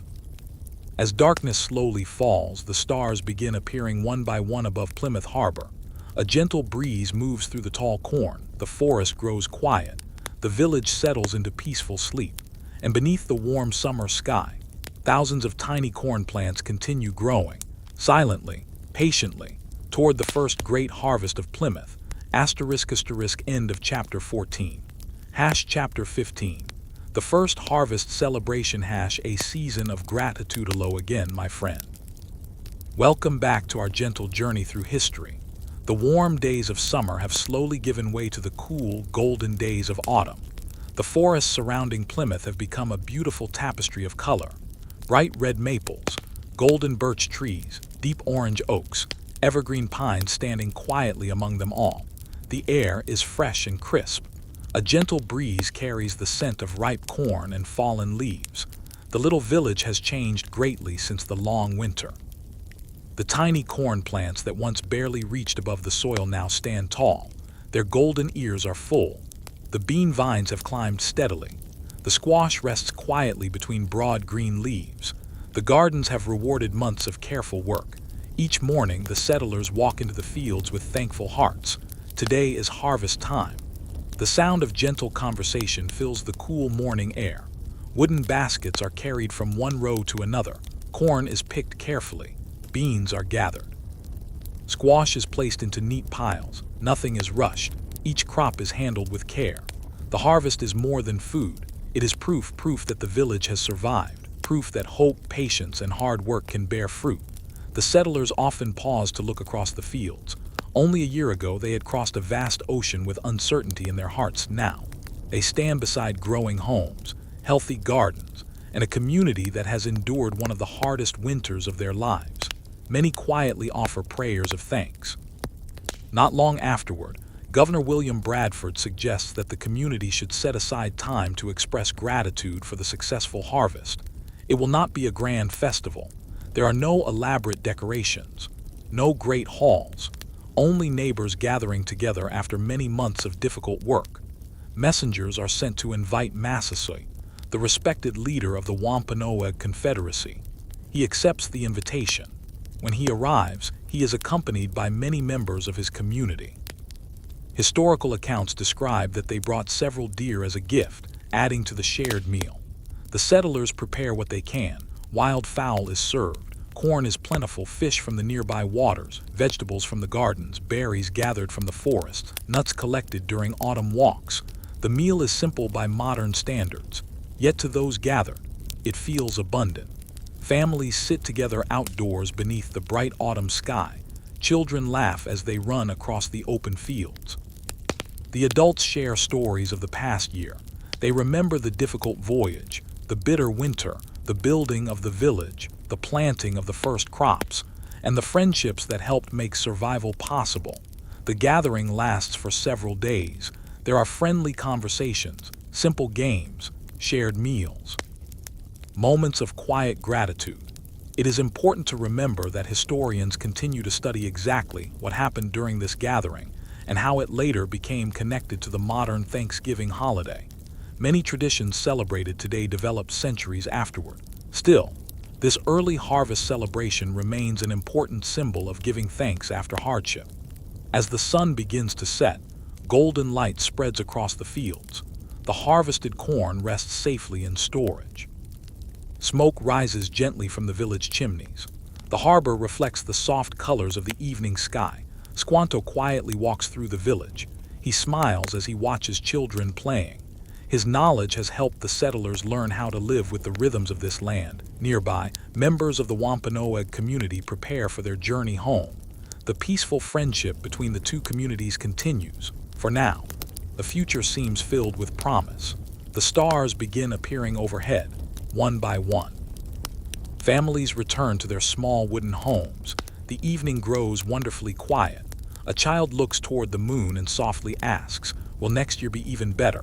His mother gently smiles. "I hope so." Hope. It has carried this little village through every challenge, across the Atlantic, through the bitter winter, into the warmth of spring, and now, into the peaceful abundance of autumn. The story of American democracy is still only beginning. Many generations will come and go. New ideas will rise. New challenges will appear, but tonight, none of that matters. Tonight, Plymouth is simply a small village filled with thankful hearts. The firelight glows warmly through tiny windows. The forests whisper gently in the cool autumn breeze.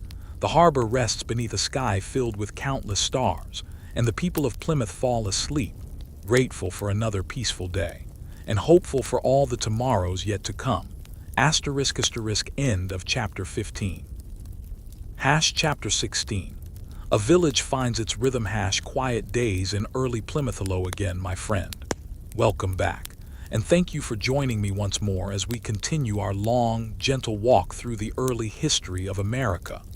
Tonight, there is nowhere we need to hurry, nothing we need to solve all at once, and nothing that asks for our immediate attention.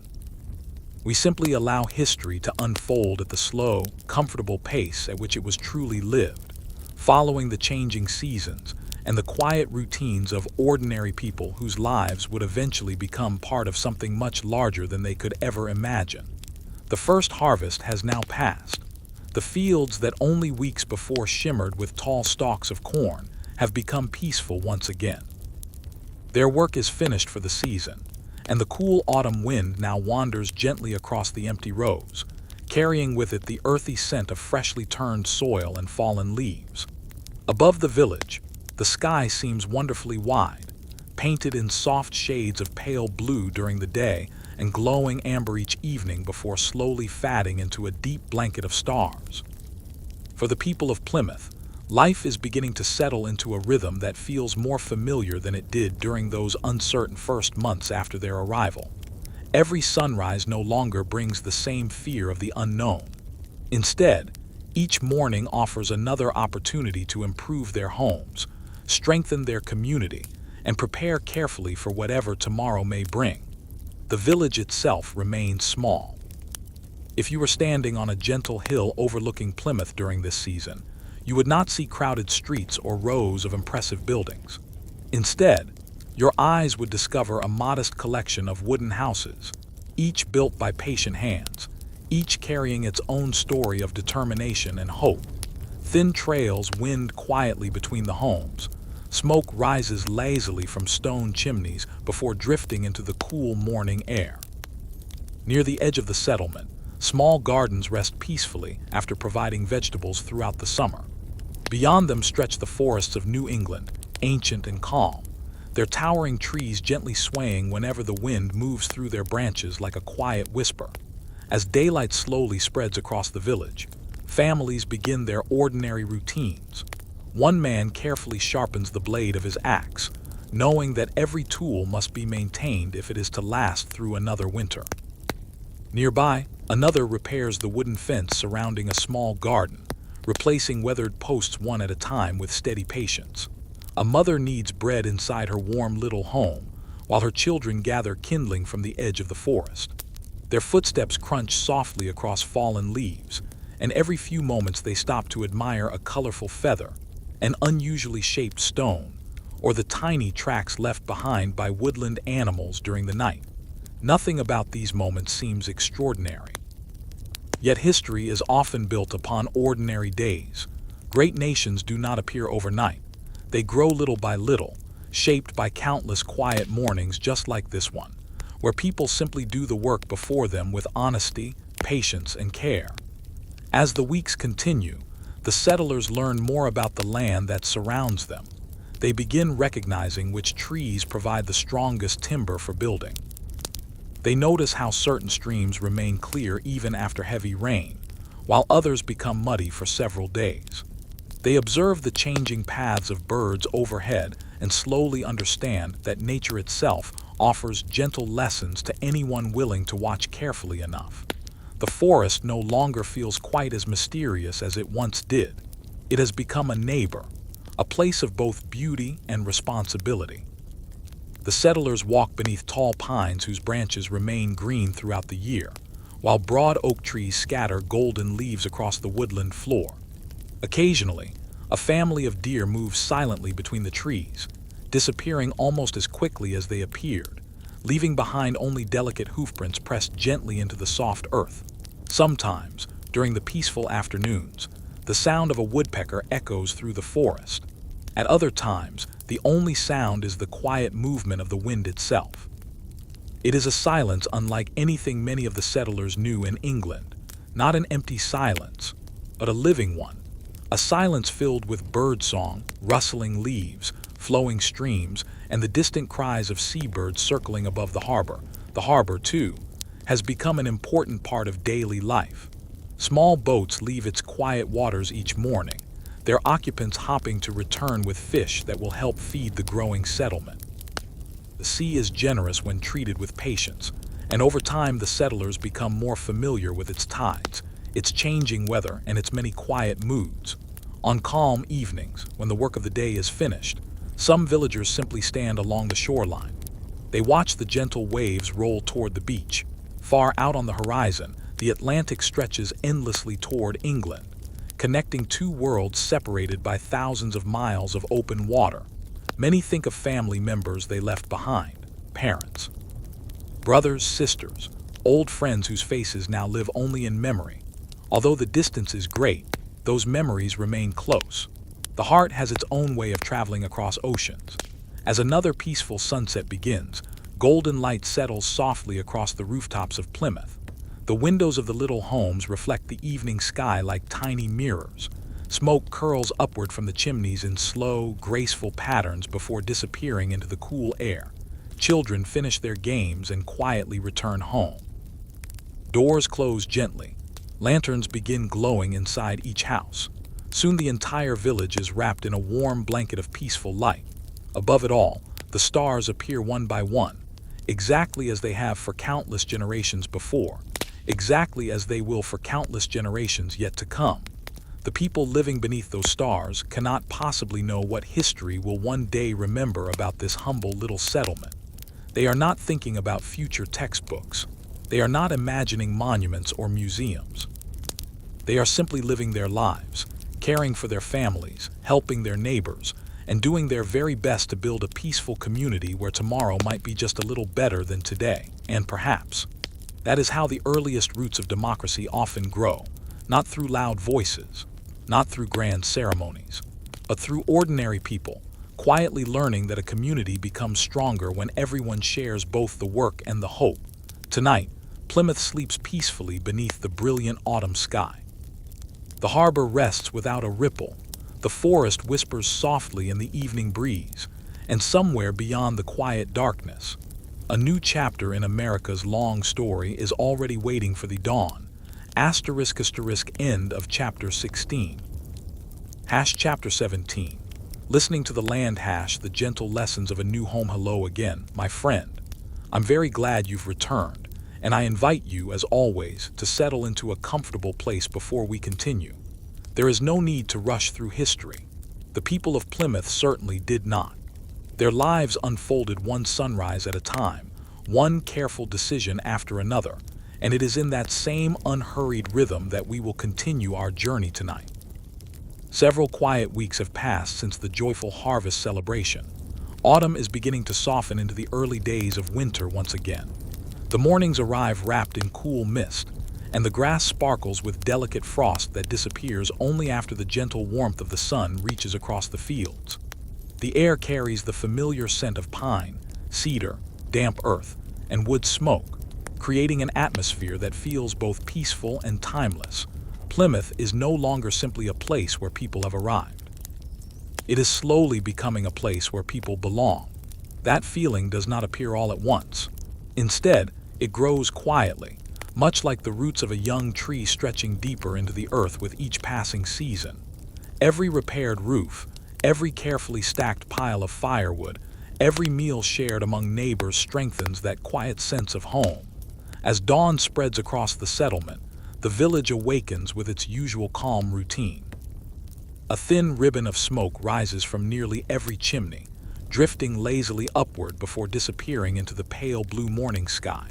Somewhere nearby, a rooster announces the beginning of another day, while small birds flutter among the bare branches searching for seeds hidden beneath the fallen leaves. The settlers step outside wrapped in warm woolen cloaks. Their breath becomes small white clouds in the cool morning air. Some carry wooden buckets toward the nearby stream, where the water flows as clearly as polished glass. Others begin gathering the final pieces of firewood before winter settles more firmly across the land. There is conversation, but it is gentle and unhurried, the kind shared between neighbors who have learned to depend upon one another. As the village continues its daily work, many settlers begin noticing something they had overlooked during their first difficult year. The land itself is always teaching. If one watches patiently enough, nature offers countless quiet lessons. The towering pine trees reveal which areas remain sheltered from strong winter winds. The streams show where clean water can always be found, even during the coldest months. The flight of birds hints at changing weather. while the behavior of woodland animals often tells experienced observers when snow may soon arrive. These lessons cannot be learned from books carried across the Atlantic. They must be learned slowly, by living close to the land itself. This understanding is something the indigenous peoples of the region have developed over countless generations. Their deep knowledge of the forests, rivers, seasons, and wildlife reflects centuries of careful observation and experience. The settlers, though new to this environment, continue learning from those willing to share that wisdom, gradually becoming more familiar with the natural rhythms of New England. On one particularly peaceful afternoon, a small group of settlers walks quietly beyond the edge of the village. The forest welcomes them with remarkable stillness. Sunlight filters gently through the tall trees, creating soft patterns upon the ground where golden leaves lie scattered like a beautifully woven blanket. Every step produces a quiet rustling sound, but even that seems to become part of the forest's gentle music rather than a disturbance. A tiny brook winds gracefully between smooth stones covered with bright green moss. The water moves so slowly that it reflects the surrounding trees almost perfectly, turning the stream into a long silver mirror. One child kneels beside it, watching a single brown leaf drift peacefully downstream until it disappears around a bend. No one speaks for several moments. There is simply too much beauty to interrupt. The settlers have begun to understand that survival is not their only purpose here. There is also time to notice, to observe, to appreciate, to feel grateful for quiet moments that ask nothing in return except our attention. As evening approaches, the sun slowly sinks behind the distant hills. Its warm golden light stretches across the fields, touching every rooftop before gradually fading into soft shades of amber, rose, and violet. The forest seems to grow even quieter, as if preparing itself for another peaceful night beneath the stars. Families return to their homes carrying baskets of kindling, fresh water, and the small gifts that nature has offered throughout the day. Inside, fireplaces crackle gently, simple meals are prepared. Children gather close to listen as parents tell familiar stories from England, while outside the cool evening breeze moves softly through the pines with a sound almost like a distant whisper. Beyond the windows, the first stars begin appearing high above Plymouth, one, then another, and another still. Soon the entire sky is filled with countless points of gentle light, just as it has been for thousands of years. Looking upward, the settlers feel both very small and wonderfully connected to the vast world around them. They do not yet realize that their little settlement will one day become part of a much larger story. For now, that story remains quiet. It lives in the careful work of ordinary people, in peaceful evenings shared beside warm fires, in friendships built through patience and respect, and in the slow understanding that every community becomes stronger when its people are willing to learn, not only from one another, but also from the land they call home. Tonight, the village rests peacefully beneath a sky bright with winter stars. The harbor lies calm and silent. The forest breathes gently in the cool night air. And somewhere, carried softly upon that quiet breeze, tomorrow is already making its patient way toward Plymouth. End of Chapter 17. Chapter 18. Winter evenings and quiet conversations. The slow growth of a community. Hello again, my friend. Welcome back. As always, I invite you to settle comfortably, allowing your breathing to become slow and easy, while we continue our gentle journey through the early chapters of American history. There is no destination we must reach tonight. Instead, we will simply spend a little more time in the quiet village of Plymouth, where the passing of a single day is measured not by clocks, but by the rising and setting of the sun, by the changing color of the sky, and by the steady rhythm of ordinary life. Winter has now settled peacefully across New England. A light blanket of snow covers the open fields beyond the village, softening every path and every hillside. The forests stand calm beneath the pale morning light, their tall pine trees holding their rich green color, while the great oaks rest quietly with bare branches reaching toward the wide winter sky. The harbor is almost perfectly still. Only the gentle movement of the tide creates small ripples that spread slowly across the cold water before fading once again into silence. A few seabirds drift effortlessly above the shoreline, their graceful wings catching the cool breeze as though they have nowhere in particular they need to be. The people of Plymouth have begun another ordinary day. There is comfort in that word, ordinary. Only a year ago, almost every sunrise carried uncertainty. Every decision seemed difficult, and every task demanded more strength than the day before. But now, although life is still challenging, it has also become familiar. Familiar places have a quiet way of calming the heart. As the village slowly awakens, warm smoke rises from each chimney in thin gray ribbons, climbing peacefully into the crisp morning air. The scent of burning oak and pine drifts gently between the houses, reminding everyone that another fire has been lit, another family has begun its day, and another evening of warmth will eventually arrive. Inside the homes, breakfast is simple. A pot hangs above the fireplace, gently warming a modest meal prepared from the harvest carefully stored during autumn. Every family understands the value of planning ahead. The food gathered months earlier now provides comfort during the coldest season of the year, and every shared meal quietly reminds them that patience often brings its own reward. Outside, the village moves at an unhurried pace. One man carefully repairs the wooden handle of a shovel that has served him well throughout the past year. Another patiently shapes a new chair from smooth pieces of timber, taking time to sand every rough edge with quiet concentration. Nearby, two children build tiny figures from fresh snow, laughing softly before stopping to watch a pair of rabbits disappear beneath the shelter of evergreen trees. Nothing extraordinary happens, and yet, sometimes the most peaceful chapters of history are also the most meaningful. A community does not become strong only during moments of great difficulty.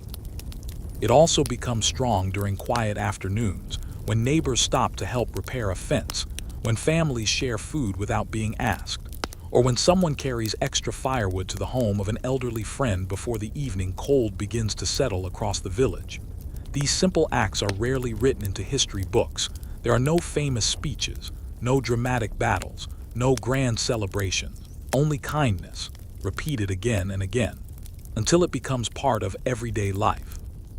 As afternoon slowly drifts toward evening, long shadows stretch across the snowy ground. The sunlight grows softer, painting the rooftops with gentle shades of gold before slipping quietly behind the distant hills. The forest becomes wonderfully still. Only the occasional call of a raven echoes through the cold air before silence returns once more. Inside the homes of Plymouth, lanterns are lit one by one. Their warm glow spills gently through small windows, reflecting softly upon the snow outside. Families gather around crackling fireplaces, grateful for the warmth that fills their modest rooms. Children listen quietly as grandparents and parents tell stories remembered from England, while others speak about the adventures of the past year and the many lessons they have learned since arriving in this new land. Some conversations are about planting when spring returns. Others are about improving the village. A few quietly wonder what future generations might build here, of course. None of them can imagine the answer. They cannot see the towns that will one day spread across these forests. They cannot imagine roads stretching for hundreds of miles, universities filled with students, or a nation whose ideas about representative government will continue to evolve through many generations. Tonight, they are simply neighbors sharing warmth on a cold winter evening. And perhaps that is enough. Outside, the stars appear slowly across the dark sky, bright and steady above the peaceful village. The moon rises over Plymouth Harbor, laying a silver path across the quiet water that seems to reach all the way toward the distant Atlantic Ocean. The same ocean that once carried the Mayflower through storms now rests peacefully beneath the winter moon. The same people who once crossed that vast sea with uncertainty now rest inside homes they built with their own hands. Progress has come quietly, not in a single day, but through hundreds of ordinary days, each one adding a small stone to the foundation of a growing community. As the fire burns lower and the evening grows still, the village gradually falls asleep. The snow reflects the gentle moonlight. The forest whispers softly beyond the edge of the settlement.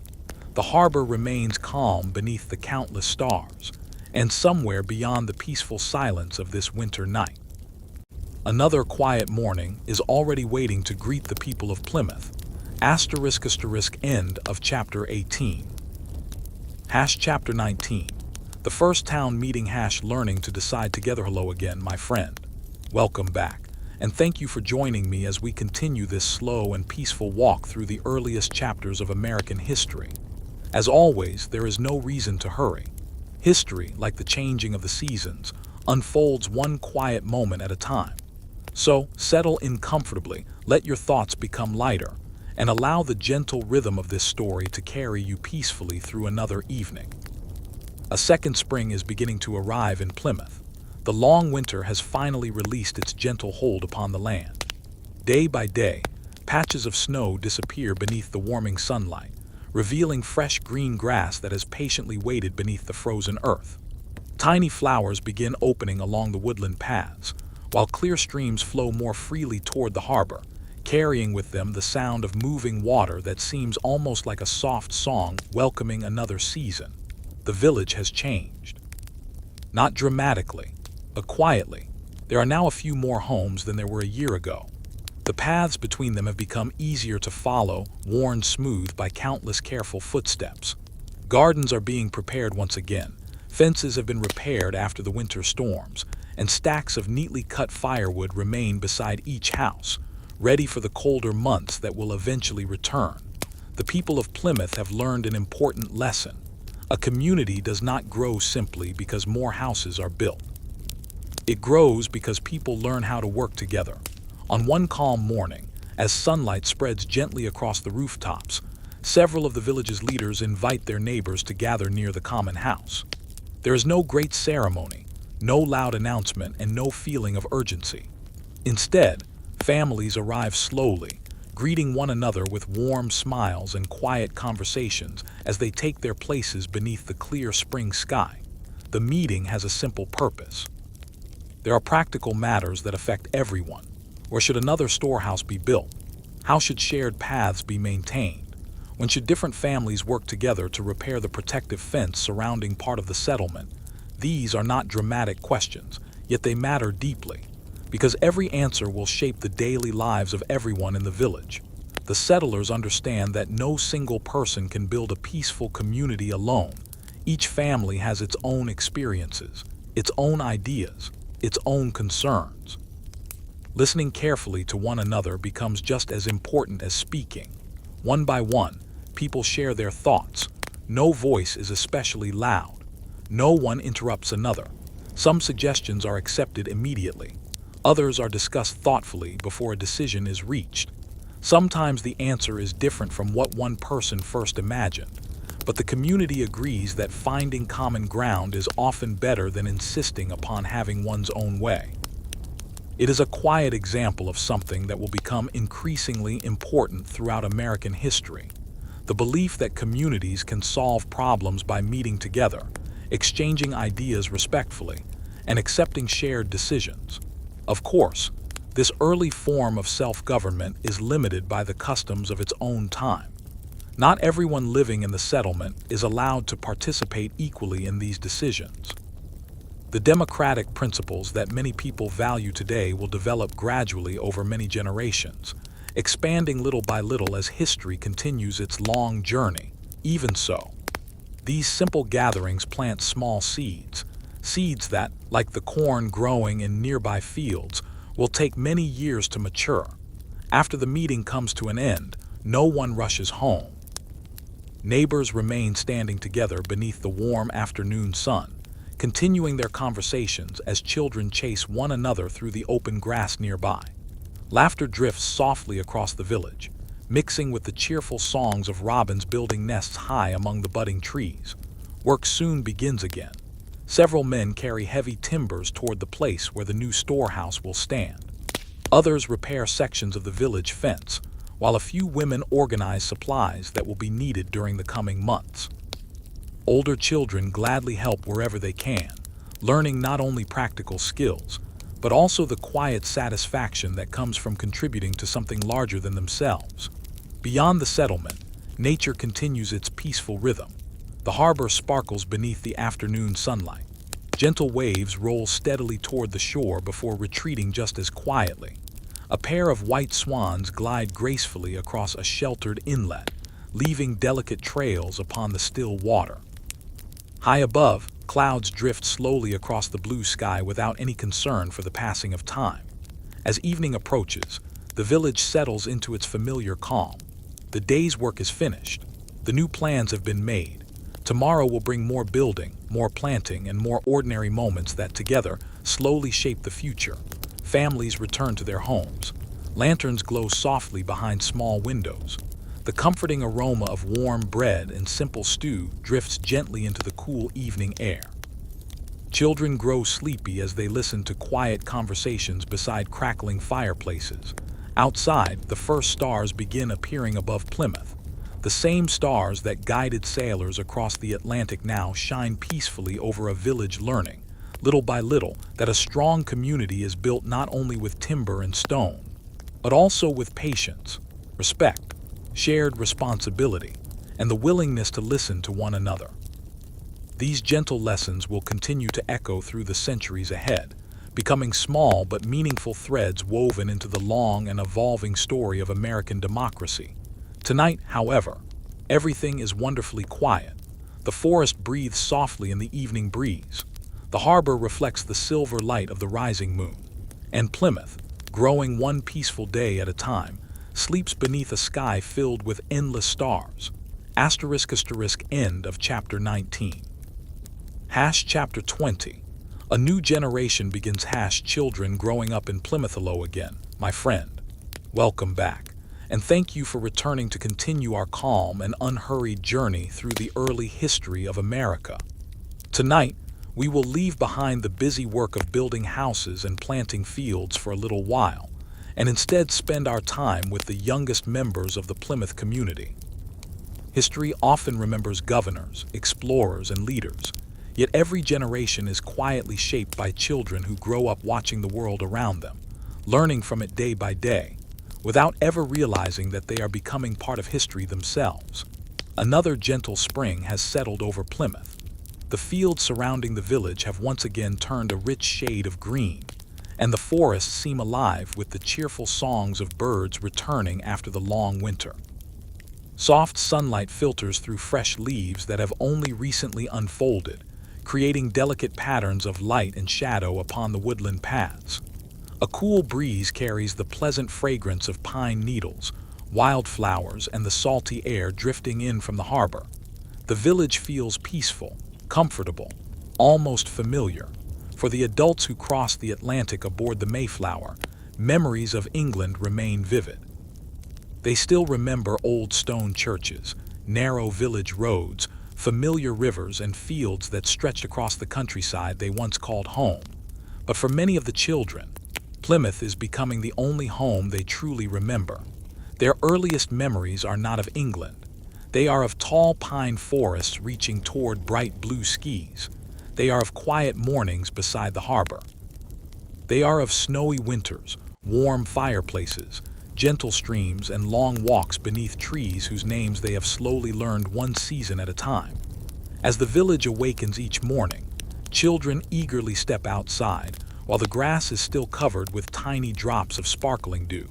Some help carry fresh water from the nearby brook. Others gather eggs, collect kindling, or carefully tend the small gardens beside their homes. Even the youngest understand that every member of the community has an important part to play.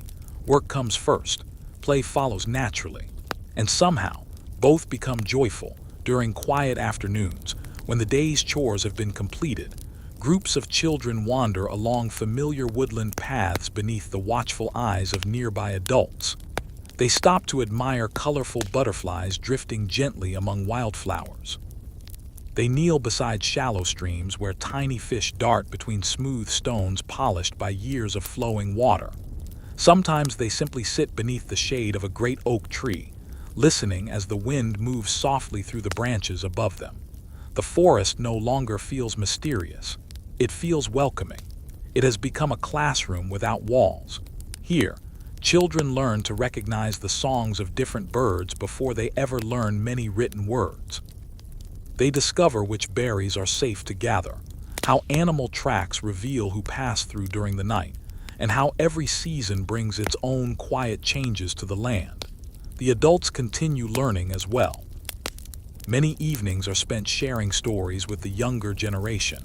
Not only stories carried across the Atlantic from England, but also stories about the first difficult winter, the long voyage aboard the Mayflower, the kindness shown by Samoset and Squanto, and the importance of working together whenever challenges appear.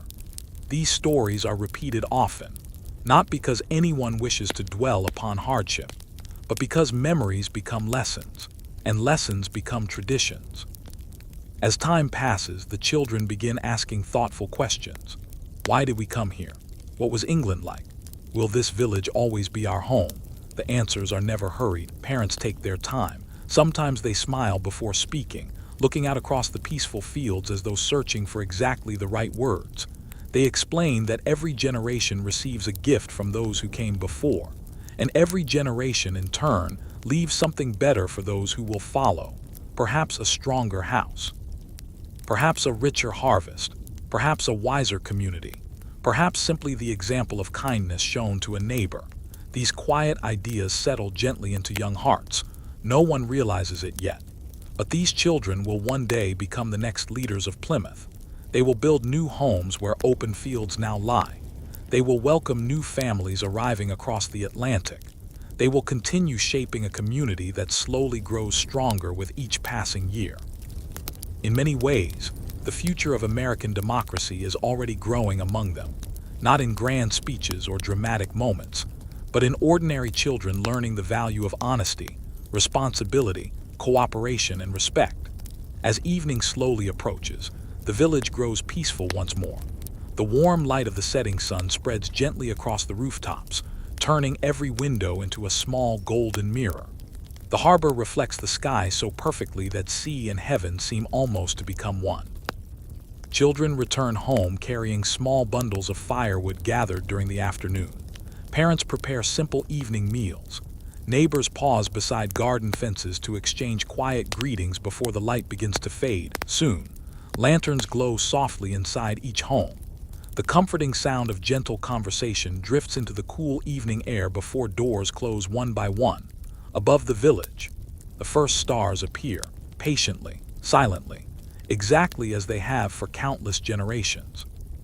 The forest settles into peaceful stillness. The harbor rests beneath the silver light of the rising moon, and the children of Plymouth, whose dreams will one day help shape the future of a growing nation, fall peacefully asleep, while history continues its slow and gentle journey into another beautiful tomorrow. End of chapter 20. Chapter 21. New families across the sea. The village begins to grow. Hello again, my friend. Welcome back, and thank you for continuing this quiet journey with me. As always, there is no need to hurry. Tonight, we will simply watch the passing of another peaceful season in Plymouth, where the years move gently forward, one sunrise after another, and where small changes, almost unnoticed at first, slowly become the beginning of a much larger story. The spring rains have come and gone.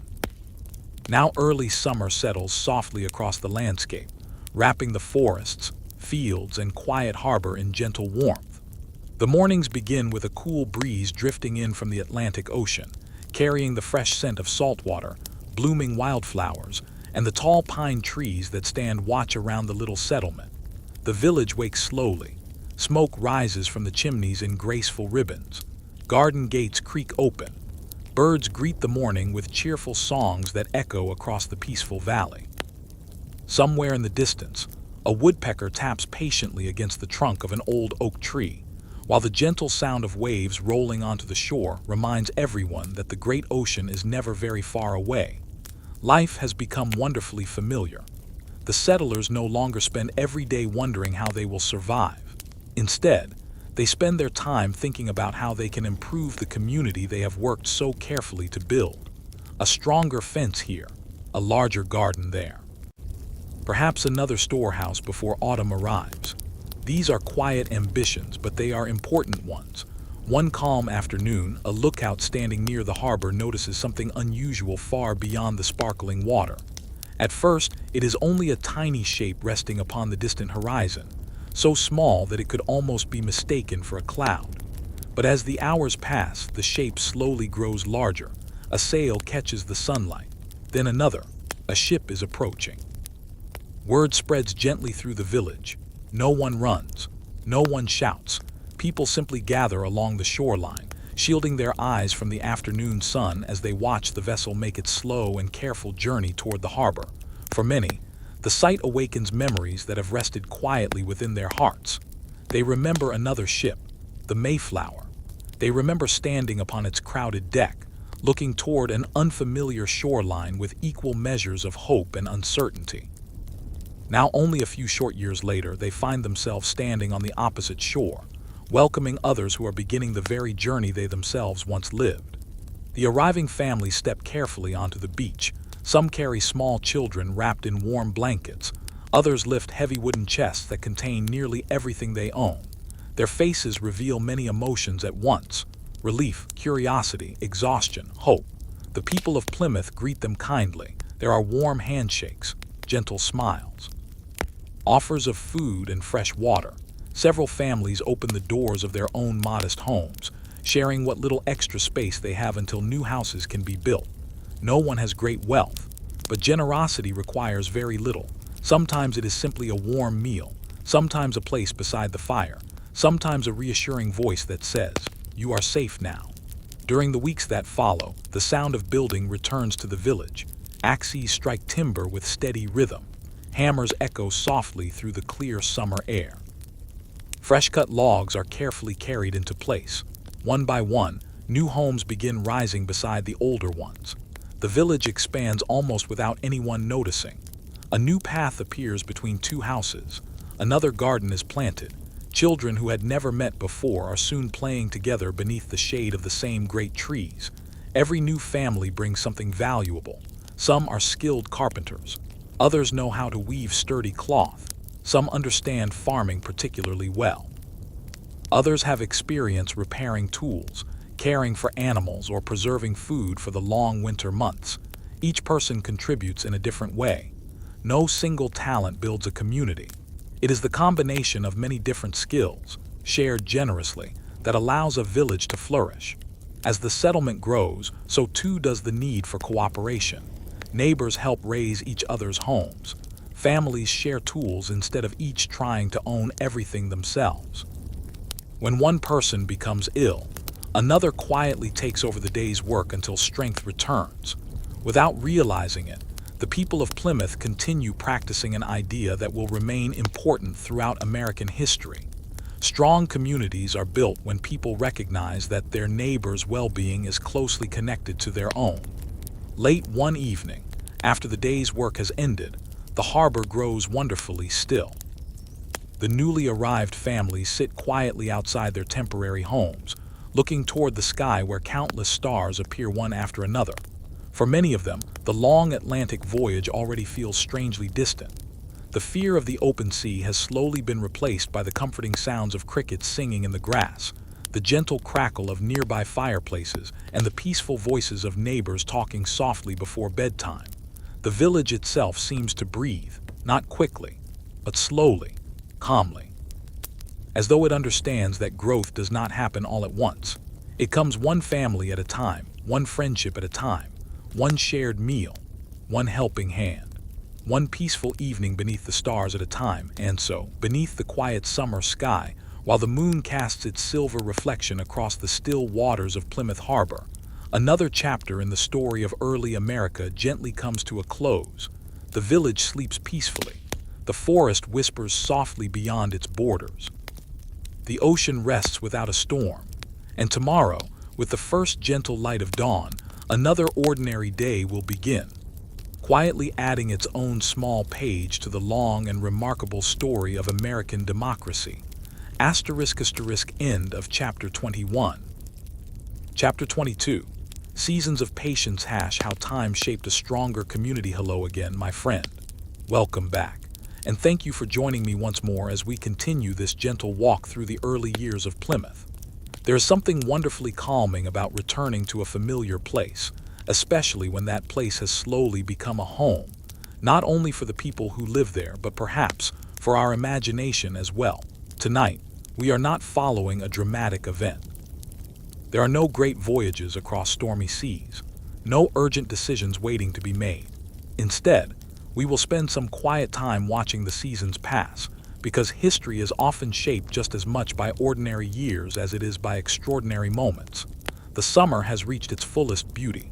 Warm sunlight rests gently upon the fields from early morning until late in the evening. The corn stands tall once again, swaying slowly whenever a soft breeze travels across the countryside. Wildflowers bloom beside narrow footpaths, their bright colors attracting bees that move patiently from blossom to blossom, never appearing hurried, never wasting a single movement. The people of Plymouth have begun to understand something important. Nature is never in a hurry.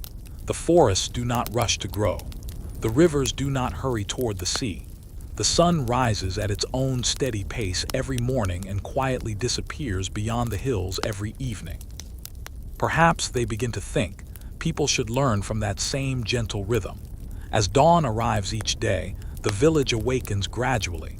One door opens, then another. Soon the pleasant sound of morning greetings drifts through the fresh air as neighbors begin another ordinary day together. Some families walk toward the fields, carrying simple wooden tools that have become smooth from years of careful use. Others tend small vegetable gardens beside their homes, removing weeds one by one with quiet patience, knowing that even the smallest task, completed faithfully, helps build a better tomorrow. Children have grown taller. Those who were once too small to carry water now balance wooden buckets with growing confidence. Young boys and girls who once watched the adults build houses now help repair fences, stack firewood, gather herbs, and care for the animals that have become an important part of village life. Every season teaches them something new. Spring teaches hope, summer teaches diligence, autumn teaches gratitude, winter teaches patience. Together, those lessons slowly shape not only strong families but also a stronger community. During the quiet afternoons, many settlers enjoy walking beyond the edge of the village. The forest welcomes them with familiar sounds. The wind moves softly through tall pines. Tiny birds sing hidden among leafy branches.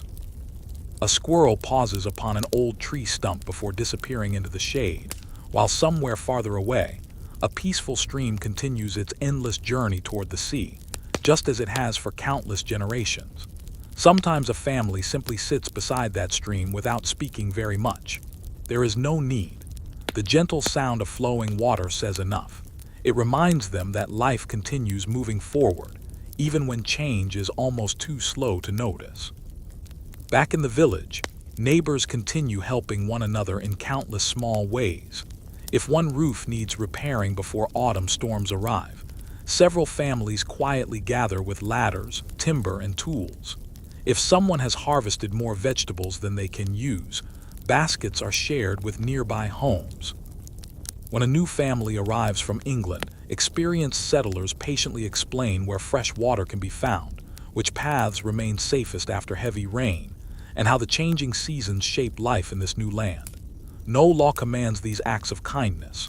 No reward is promised. People simply understand that a peaceful community becomes stronger whenever its members care for one another. These quiet habits, repeated day after day, year after year, will slowly become part of the character of the colony itself. As the afternoon sunlight begins to soften, long golden rays stretch across the fields, turning every blade of grass into a tiny ribbon of light. The harbor sparkles beneath the calm sky, and small fishing boats return one by one, their gentle wake spreading slowly across the still water before fading into silence. The evening meal is never elaborate. Simple bread, fresh vegetables, fish from the harbor. Sometimes venison or other game gathered from the surrounding forests.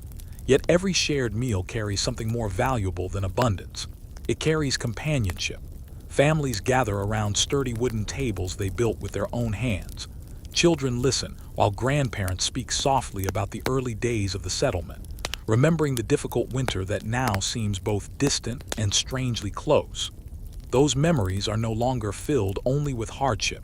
Time has softened them.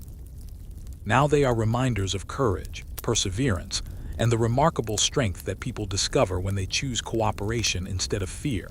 As darkness slowly settles across Plymouth, lanterns begin glowing behind small windows, their warm light shining gently into the cool evening air. The forest grows wonderfully quiet. The harbor becomes perfectly still. Above the village, countless stars appear one by one, filling the night sky with the same timeless beauty that greeted the first travelers aboard the Mayflower. Looking upward, the people of Plymouth feel a quiet sense of peace. They do not know what the centuries ahead will bring. They cannot imagine the many colonies that will one day spread along the Atlantic coast. They cannot yet foresee the long conversations about liberty, representation, and democracy that future generations will carefully shape. For now, they are simply living well, working honestly, helping their neighbors, raising their children, and trusting that every ordinary day lived with kindness and responsibility adds another gentle stone to the foundation of a brighter future. Tonight, the village sleeps peacefully beneath the endless stars. The fields rest quietly after another warm summer day. The harbor reflects the silver light of the moon, and somewhere just beyond the peaceful silence of New England, history continues moving forward, as patiently and as gently as the turning of the seasons themselves. End of chapter 22. Chapter 23. The quiet growth of self-government. Learning that every voice matters. Hello again, my friend. Welcome back, and thank you for spending another peaceful evening with me as we continue our slow and gentle journey through the earliest years of American history. Tonight, we will not travel very far. Instead, we will remain in the quiet village of Plymouth, where another year has almost passed, and where the most important changes are often the ones that happen so gradually that hardly anyone notices them until they have already become part of everyday life. The morning begins with a blanket of soft fog resting gently above Plymouth Harbor. The sea is almost perfectly still. Only the smallest ripples touch the wooden docks before quietly disappearing once again. The air feels cool against the skin, carrying the familiar scent of salt water, fresh pine, and damp earth that has become such a comforting part of life in this little settlement. As the first sunlight slowly breaks through the mist, the village awakens little by little. A door opens. A lantern is gently extinguished after burning through the night. Smoke rises lazily from several chimneys, drifting upward without hurry before dissolving into the pale blue morning sky. Nothing feels rushed, nothing feels loud. The entire village seems to move with the same peaceful rhythm as the forests, the rivers, and the sea that surround it. Over the past few years, Plymouth has quietly become more organized. There are more homes now than when the Mayflower first arrived. More gardens, more workshops, more families whose lives are connected by friendship, shared work, and common hopes for the future. As the community grows, so do the number of questions that affect everyone. Where should another path be built? How should shared supplies be protected? When should repairs be made before the next winter arrives? Who should oversee certain responsibilities within the settlement? These are practical questions, ordinary questions. Yet every answer helps shape the future of the community. On this peaceful morning, the villagers once again gather near the common meeting place. People arrive slowly, greeting one another with quiet smiles before taking their places beneath the gentle warmth of the rising sun. There is no grand stage, no elaborate ceremony, only neighbors meeting as neighbors. Some speak first, others listen carefully. Then another person quietly offers a different idea. No one expects every opinion to be exactly the same. Instead, they have learned that respectful conversation often leads to wiser decisions than hurried arguments ever could. Sometimes the discussion lasts only a short while. Sometimes it continues for much longer. No one seems bothered by the passing of time. After all, building a lasting community is important enough to deserve patience. The decisions reached during these meetings are rarely dramatic. Perhaps a bridge across a small stream will need strengthening before autumn rains arrive. Perhaps another family will receive help raising a new home. Perhaps a section of the village fence will be repaired together rather than by one household alone. Each decision seems small, almost ordinary, yet together they create something much larger. They create trust. The The people of Plymouth slowly discover that when everyone accepts both the responsibilities and the benefits of living together, the entire community becomes stronger. This quiet habit of gathering, listening, discussing, and deciding together will become one of the many traditions that influence later forms of representative government in the American colonies. It is still only a beginning. Many people remain excluded from political participation under the customs of the 17th century, and the fuller democratic rights recognized today will emerge only through centuries of change and continued debate. History is rarely completed in a single generation. It grows slowly, much like the great oak trees standing at the edge of the village, each year adding another ring, each season adding quiet strength. When the meeting finally ends, no bells ring to announce its conclusion. People simply stand together for a little while longer. Some continue talking beneath the warm afternoon sun. Others walk home beside familiar woodland paths, enjoying the gentle songs of robins and finches that fill the peaceful air. Children run across the open green, laughing softly as they chase one another between the gardens. Nearby, an elderly craftsman patiently carves a new wooden bench that will stand outside the common house. He works slowly, one careful movement at a time. He understands something that everyone in Plymouth has gradually learned. Anything built with patience usually lasts much longer. As evening settles over the village, the sky becomes a beautiful blend of golden light, soft rose, and deep violet. The harbor reflects every changing color as though it were a perfectly polished mirror. Fishing boats return quietly to shore. The day's work comes gently to an end. Families gather once more around warm fireplaces. Simple meals are shared. Stories are told. Children grow sleepy while listening to familiar voices that have become the comforting soundtrack of home. Outside, the first stars appear above the silent forests. The moon rises slowly over Plymouth Harbor, spreading a path of silver across the peaceful water. The village grows still. Yet beneath that quietness, something continues to grow, not another building, not another field, but an idea, a simple idea that ordinary people, meeting peacefully, listening respectfully, and accepting shared responsibility, can build a community that becomes stronger with every passing year. It is only one small chapter in a story that will continue for centuries. Tonight, the forest whispers softly beneath the cool evening breeze. The harbor sleeps beneath the moonlight, and Plymouth, calm and content after another ordinary day, rests peacefully beneath a sky filled with endless stars, waiting quietly for whatever tomorrow may gently bring. End of chapter 23. Chapter 24. Along the woodland paths. Everyday life in a growing colony. Hello again, my friend. Welcome back. I am truly glad that you have returned to continue this slow and peaceful journey through the early story of America. Tonight, we will leave the meeting house behind for a little while and simply walk through Plymouth as another gentle season unfolds. There is nothing urgent waiting for us. There are no storms upon the sea and no difficult decisions demanding immediate attention. There is only another ordinary day. And sometimes, ordinary days quietly become the most meaningful pages in history. The first light of dawn arrives almost unnoticed. A pale ribbon of golden sunlight slowly appears beyond the eastern horizon, where the great Atlantic Ocean meets the sky.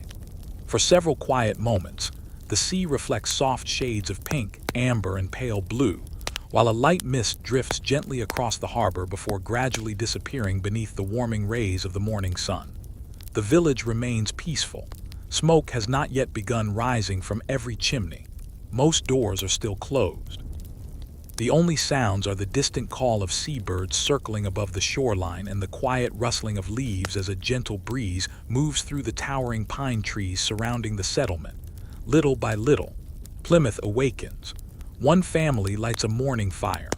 Another opens the wooden shutters of a small window.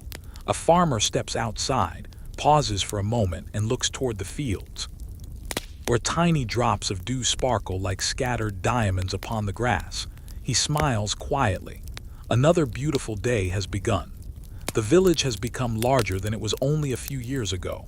There are more gardens now, carefully tended by families who have learned which crops grow well in the rich New England soil. Small orchards are beginning to take shape, promising fruit for future seasons. Wooden fences divide fields from woodland paths, while neatly stacked piles of timber wait patiently beside workshops where skilled hands continue shaping homes, furniture, and tools. Nothing has appeared overnight. Everything has grown slowly, patiently, just as nature intended. As the morning continues, people follow familiar routines that have become almost second nature. Some walk toward the fields carrying simple farming tools balanced comfortably across their shoulders. Others make their way toward the harbor, where small fishing boats rest quietly upon the gentle water, waiting for another peaceful journey into the bay. A blacksmith begins heating his forge. Soon, the steady rhythm of hammer upon iron echoes softly through the village, not loudly or harshly, but with a calm, measured beat that somehow feels perfectly suited to the peaceful morning. Nearby, a carpenter carefully smooths the surface of a long wooden table. His hands move slowly, confidently. Each careful stroke reminds us that good work is rarely hurried. Children wander along the narrow woodland paths, accompanied by older brothers, sisters, or parents. They pause beside clusters of wildflowers growing between smooth stones. They watch dragonflies gliding above quiet streams. Sometimes they simply stand beneath enormous oak trees, looking upward through countless green leaves that dance gently in the summer breeze. The forest continues teaching its quiet lessons. A family of deer crosses a distant clearing with graceful confidence before disappearing once more into the shade. A red fox pauses briefly along the edge of a path, listening carefully before continuing its silent journey. Far above, an eagle circles effortlessly upon invisible currents of warm air, never seeming to flap its wings, simply trusting the wind to carry it where it needs to go. Watching these peaceful creatures, many settlers begin to understand something that cannot easily be explained. The land is not simply a place where they live. It is a place with its own rhythms, its own seasons, its own quiet wisdom. The more patiently they observe it, the more they learn. By midday, the warm sunlight fills every corner of the village. Neighbors pause to exchange greetings as they pass one another along the well-worn paths connecting homes, gardens, and workshops. Sometimes they stop for several minutes, discussing the condition of the crops, the arrival of migrating birds, or the repairs that should be completed before autumn returns. These conversations are simple, yet they strengthen friendships, they strengthen trust, and little by little, they strengthen the community itself. As the afternoon slowly fades into evening, the pace of work naturally becomes gentler. Fishing boats return to the harbor. Farmers carry baskets filled with fresh vegetables gathered from their gardens. Children help collect kindling before the sun slips below the western hills. The familiar scent of wood smoke begins drifting once again through the cool evening air, announcing that families are preparing their evening meals. Soon, warm light glows softly behind the small windows of every home. The sound of quiet conversation drifts gently into the night before doors close one by one. Outside, darkness settles peacefully across Plymouth. The forest grows still. The harbor becomes almost perfectly calm, reflecting the first bright stars appearing high above the village. Looking upward, it would be difficult to imagine that this modest settlement will one day become one small beginning in the long and remarkable story of a nation. For now, it is simply home, a place where ordinary people wake with the sunrise, work honestly throughout the day, care for one another without expecting recognition, and fall asleep each evening grateful for another peaceful tomorrow. Perhaps that is one of history's quietest lessons. Before great ideas can change the world, they often begin in small communities where neighbors learn to trust one another, where kindness becomes a daily habit, and where hope grows as naturally as the forests surrounding their homes. Tonight, the lanterns slowly grow dim. The gentle breeze carries the scent of pine across the sleeping village. The moon rises silently above Plymouth Harbor. And beneath a sky overflowing with countless stars, another peaceful day comes quietly to its end. End of Chapter 24. Chapter 25. Letters across the Atlantic. Keeping hope alive across an ocean. Hello again, my friend. Welcome back. and thank you for joining me once more as we continue this slow and peaceful journey through the early story of America. This evening, we will spend our time thinking not about great events or famous names, but about something much quieter, something deeply human, the simple desire to stay connected with those we love, even when an ocean lies between us. The summer has begun to fade. Almost without anyone noticing, the evenings have grown a little cooler. The sunlight lingers just a little less each day, and the leaves high in the great maple trees carry the faintest hint of gold. The seasons, as always, continue their patient work, asking for nothing and hurrying for no one. Plymouth awakens beneath another calm morning sky. A gentle mist floats above the harbor before slowly lifting into the cool air. Fishing boats rest quietly beside the wooden docks, rising and falling with the tide in such a gentle rhythm that they almost seem to be breathing. Beyond the harbor, the Atlantic Ocean stretches toward the distant horizon, calm today, though everyone knows it is capable of changing its mood without warning. For many of the settlers, that endless ocean brings mixed emotions. It is the sea that carried them safely to this new land. It is also the sea that separates them from parents, brothers, sisters, lifelong friends, and familiar places they may never see again. Distance has a quiet way of making memories feel even more precious. On this peaceful morning, one of the village leaders sits beside a small wooden table near the window of his home. Before him rests a sheet of carefully preserved paper, a bottle of ink, and a simple feather quill. Sunlight falls gently across the page as he pauses, thinking about the words he wishes to write. He is preparing a letter, not a grand political document, not an official announcement, simply a letter to family members living across the Atlantic in England. He begins slowly. He writes about the changing seasons, about the harvest, about the growing village. He describes the tall forests, the quiet harbor, and the hopeful feeling that has gradually replaced the uncertainty of those first difficult months. He does not hide the hardships. The first winter had been severe. Many challenges had tested the courage of the settlers.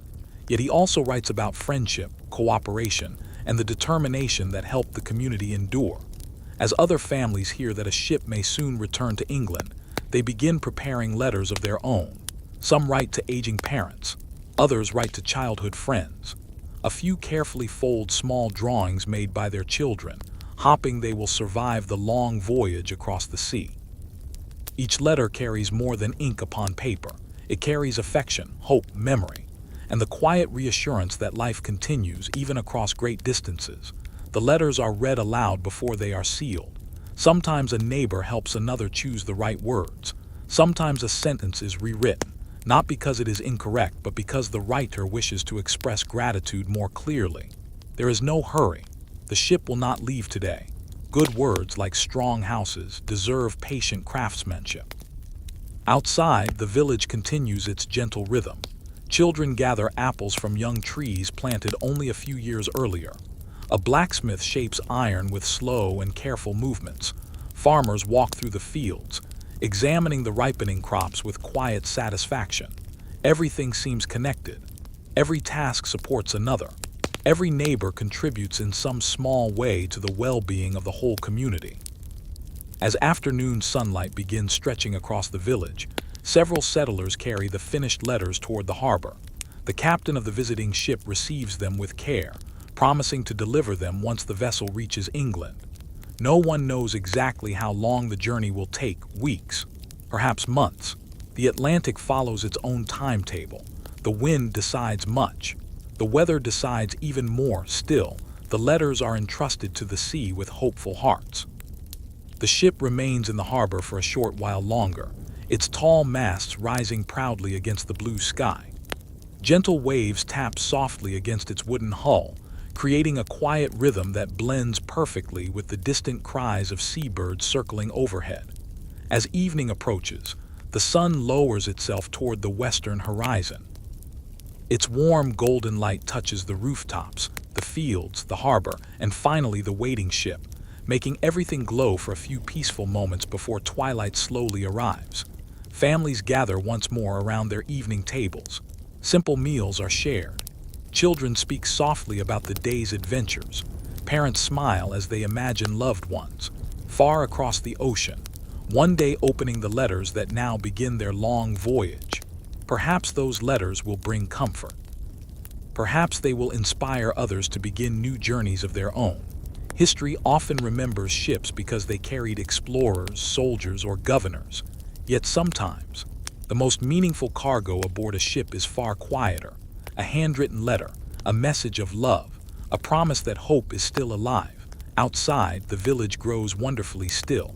Lanterns glow behind small windows before gradually dimming. The harbor reflects the silver light of the rising moon.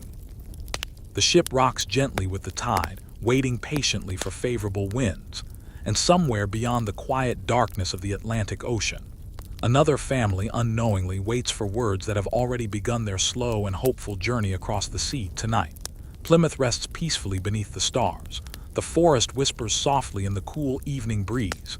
The ocean breathes with its ancient, steady rhythm. And history, as always, continues moving forward, not quickly, but one quiet day. One thoughtful letter, and one hopeful heart, at a time. *** End of chapter 25. Chapter 26. The turning of the tide. A harbor that connected two worlds. Hello again, my friend. Welcome back, and thank you for inviting me to spend another peaceful evening with you. As our journey continues, let us remain beside the quiet shores of Plymouth, where every sunrise arrives gently, every sunset leaves without haste, and every passing season quietly adds another page to the unfolding story of early America. This morning begins with the softest light imaginable. Long before the village is fully awake, the eastern horizon glows with delicate shades of silver, pale gold, and gentle blue. The Atlantic Ocean lies almost perfectly still, reflecting the colors of the sky so beautifully that the line between sea and heaven seems to disappear. A light breeze drifts across the harbor. It carries the familiar scent of saltwater, weathered wood, and fresh pine from the forests beyond the village. Somewhere along the shoreline, a gull calls into the quiet morning, its voice echoing softly across the calm water before fading into silence once more. The harbor has become one of the most important places in Plymouth, not because it is large, not because it is busy, but because it quietly connects this small settlement to the wider world. Every ship that appears on the horizon carries possibilities. Sometimes it brings new families hopping to begin peaceful lives in the new world. Sometimes it brings tools that are difficult to make within the colony. Sometimes it carries letters filled with news from distant relatives across the Atlantic. And sometimes, it simply reminds the people of Plymouth that although they live at the edge of a vast wilderness, they are still part of a much larger human story. As the village slowly awakens, several fishermen prepare their small boats for another gentle journey upon the sea. They work without hurry. One carefully checks the ropes, another folds a weathered sail with practiced hands. A third quietly examines the sky, noticing the slow movement of clouds and the direction of the morning wind. Life upon the water teaches patience. The sea cannot be rushed. It offers its gifts only to those willing to respect its changing moods. The boats push gently away from the shore. Their wooden hulls glide across the calm harbor almost without making a sound. Tiny ripples spread behind them, growing wider and wider before slowly disappearing into the stillness of the bay. From the shore, children watch with quiet fascination. Some wave until the boats become small shapes upon the water. Others collect smooth shells left behind by the tide, holding each one carefully as though it were a tiny treasure shaped by countless years of gentle waves. Meanwhile, the village follows its familiar rhythm. The blacksmith opens the doors of his workshop, allowing cool morning air to drift inside before the day's fire begins. The carpenter continues shaping sturdy beams for a new home that will soon welcome another family. Women tend gardens where herbs, beans, and vegetables grow steadily beneath the warm summer sun. Older children help with simple chores, while younger ones wander beneath the shade of ancient trees, stopping often to admire butterflies dancing lazily among the wildflowers. There is comfort in familiar routines. The people of Plymouth have learned that peaceful communities are built not only during moments of great celebration, but also during hundreds of ordinary days filled with quiet work, shared responsibilities, and small acts of kindness. Near midday, the fishermen begin returning. Their boats appear one by one upon the sparkling water, moving steadily toward the harbor. Neighbors gather to help pull the boats safely onto the shore. Fresh fish are divided fairly among several families. No one leaves empty-handed. Everyone understands that today's abundance should be shared, because another day may ask for someone else's generosity in return.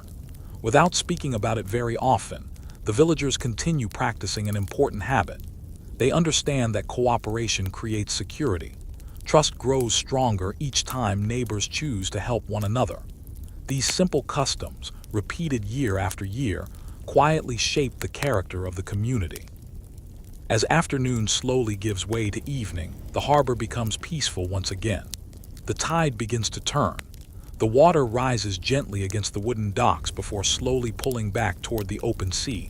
Watching the rhythm of the tide, many settlers are reminded that life itself moves in seasons. There are moments of arrival, moments of departure, times of uncertainty, and times of quiet contentment. Nothing remains exactly the same forever. Yet through every change, the harbor continues its patient work, welcoming each new morning with the same calm dignity it offered the day before. As sunset approaches, warm golden light spreads across the ocean until the water seems almost covered in liquid amber. The fishing boats rock gently beside the docks. Their reflections shimmer softly beneath them, disturbed only by the smallest movement of the evening tide. Families return to their homes. Simple suppers are shared around sturdy wooden tables. Children grow sleepy as the day's conversations become quieter and quieter. Outside, lanterns begin glowing softly along the paths of the village. The forest beyond Plymouth grows wonderfully still. The harbor reflects the first bright stars appearing high above the Atlantic. Looking out across that endless ocean, no one can know exactly what the future will bring. New ships will come. New neighbors will arrive. New ideas will slowly cross the sea. Some will change this little colony in ways no one can yet imagine. But tonight, there is only peace, the quiet breathing of the ocean, the gentle whisper of the wind through the pine trees, the comforting glow of lanterns shining behind small windows, and a village that has learned, one ordinary day at a time, that hope often arrives as quietly as the turning of the tide. The stars continue to brighten overhead. The moon climbs slowly into the night sky, and Plymouth falls peacefully asleep, while the harbor keeps its silent watch until another gentle dawn arrives. End of chapter 26. Chapter 27. The sound of the bell. A community gathers once more. Hello again, my friend. Welcome back, and thank you for returning as we continue our slow and peaceful journey through the early years of Plymouth. This evening, we will spend our time listening to a simple sound. A sound that was never loud enough to disturb the quiet beauty of the village, yet meaningful enough to bring neighbors together. It is the gentle ringing of the meeting bell, a familiar sound that reminds everyone that a community grows stronger whenever people choose to gather with patience, kindness, and respect. Another autumn has arrived. The forests surrounding Plymouth have once again dressed themselves in warm shades of crimson, amber, golden yellow, and deep orange. Every breeze sends a few more leaves drifting slowly toward the earth, where they settle softly upon winding woodland paths that have become familiar to every family living in the settlement. The mornings feel cooler now. When the first light reaches the village, tiny drops of dew sparkle upon the grass before quietly disappearing beneath the warmth of the rising sun. A gentle mist lingers above the harbor, moving so slowly that it almost seems to be standing still. Inside the homes of Plymouth, fireplaces have begun to burn a little earlier each day. The comforting scent of oak and pine wood drifts gently through the village, blending with the fresh autumn air. Families enjoy simple breakfasts together before stepping outside to begin another peaceful day of work. Some carry baskets toward the gardens to gather the last vegetables of the season. Others walk to nearby woodlands, carefully collecting fallen branches that will help keep their homes warm during the approaching winter. Children, wrapped in warm cloaks, follow along with cheerful curiosity, stopping every so often to admire colorful leaves, smooth stones, or tiny mushrooms growing quietly beneath old trees. It is an ordinary morning, the kind of morning that passes almost unnoticed while it is being lived. Yet history is often made from countless ordinary mornings just like this one. As the sun climbs higher into the clear blue sky, a gentle sound begins to drift across the village. The meeting bell rings, not loudly, not urgently. Its calm, measured tone spreads through the cool autumn air, reaching the gardens, the workshops, the shoreline, and the nearby fields. One by one, people pause their work. A farmer sets aside his wooden rake. A carpenter gently places his tools upon a workbench. Fishermen returning from the harbor tie their boats securely before walking toward the center of the settlement. No one rushes. There is no fear. The bell is simply an invitation to gather, an invitation to listen, an invitation to share responsibility for the place they all call home. Soon, neighbors begin arriving near the meeting house. Some greet one another with warm smiles. Others quietly ask about a friend's family or the condition of the autumn harvest. Children remain nearby, watching respectfully while the adults prepare to begin their conversation. Today's meeting concerns simple matters. A footbridge crossing a nearby stream needs repair before winter rains become heavier. The storehouse roof should be strengthened while the weather remains fair. Several newly arrived families will need help preparing enough firewood before the first snowfall. Each topic is discussed carefully. No one tries to speak over another. Every opinion is heard with patience. Sometimes people agree immediately. Sometimes they gently disagree before eventually finding a solution that benefits the whole community. These conversations may seem ordinary, yet hidden within them is a quiet idea that will continue growing throughout American history. Communities become stronger when people believe that shared problems are best solved together. The meeting continues at an unhurried pace. Outside, leaves continue falling gently from the great maple trees. A cool breeze carries them across the open green, where they gather in soft golden blankets beneath the afternoon sunlight. When the discussions finally come to an end, no applause follows. There are no grand speeches. Instead, neighbors simply begin helping one another carry out the decisions they have reached together. Several men walk toward the stream to inspect the old bridge. Others begin gathering fresh timber for repairs. A few families quietly organize food and supplies for newcomers who may need assistance before winter arrives. No one waits to be told exactly what to do. Helping has become part of everyday life. As the afternoon slowly fades into evening, Plymouth returns to its familiar calm. The gentle sound of axes echoes from the edge of the forest. Children laugh softly while gathering colorful autumn leaves. The harbor reflects the warm golden light of the setting sun, its peaceful waters disturbed only by the occasional ripple from a passing duck. Before long, smoke rises once more from every chimney. Lanterns begin glowing behind the small windows of wooden homes. Simple meals are shared around sturdy tables built by careful hands. Stories are told. Laughter is gentle.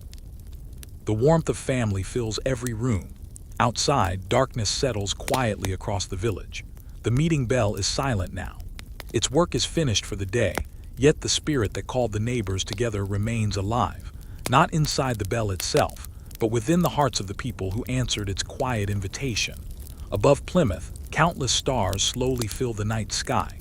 The forest whispers softly beneath the cool autumn breeze. The harbor rests beneath the silver light of the moon.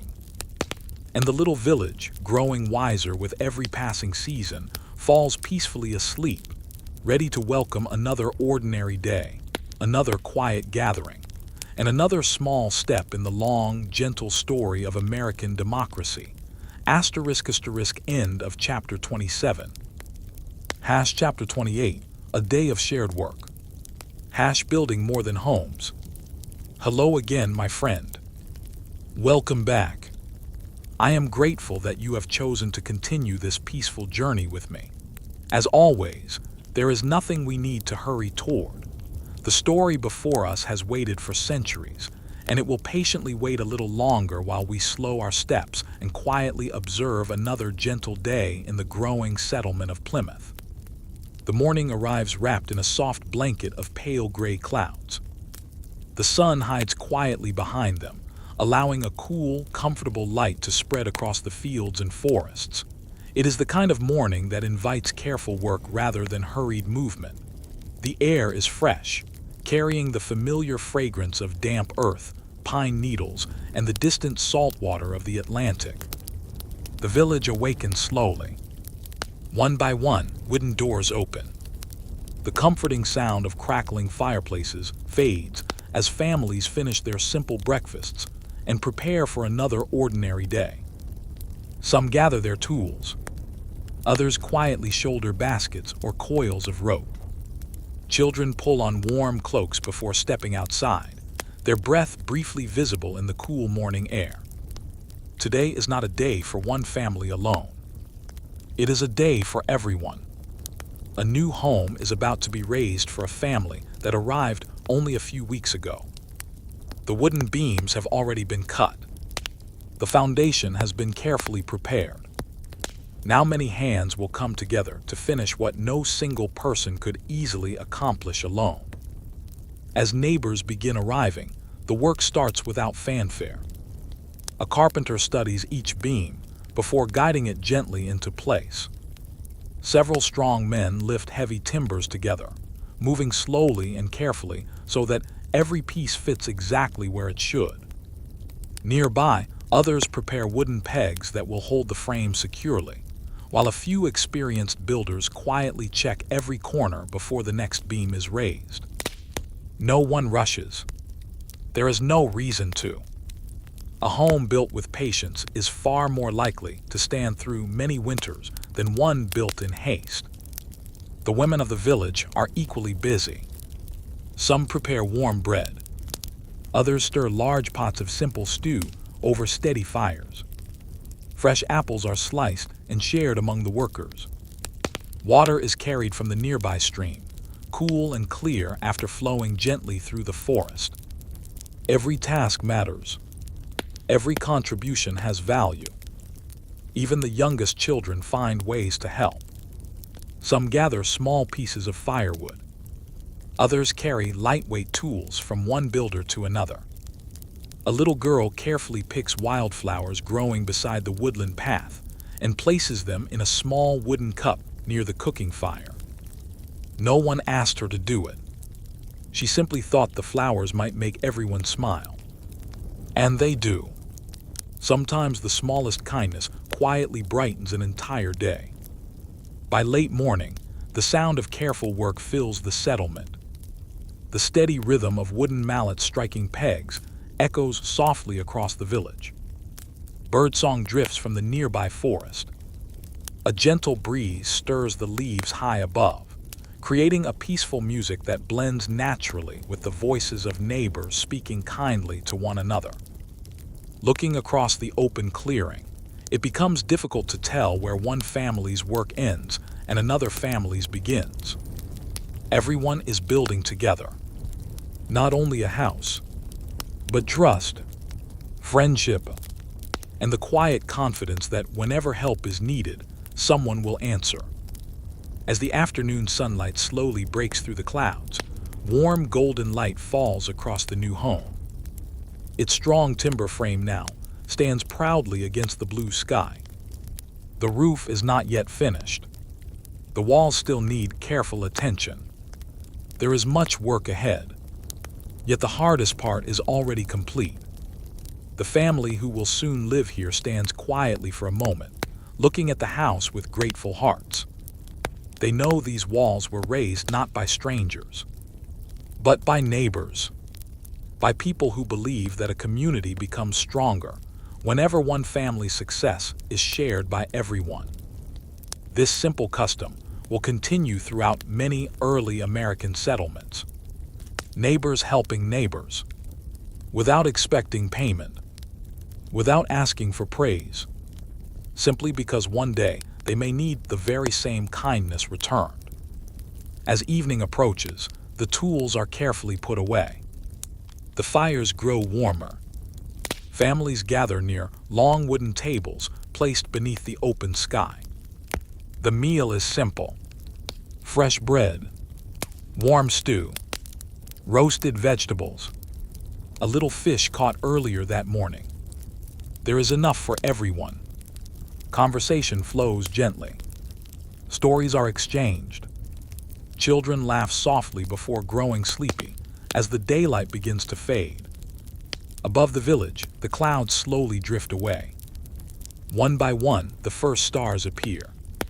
The air becomes cooler. The scent of fresh timber lingers around the newly built home, reminding everyone of what patient hands can accomplish when they work together. The forest grows wonderfully quiet. The harbor reflects the silver light of the rising moon. A gentle breeze moves through the pine trees with the softest whisper, as though nature itself is offering its quiet blessing to the little settlement below. Tonight, another family will rest with a little more hope than they carried yesterday.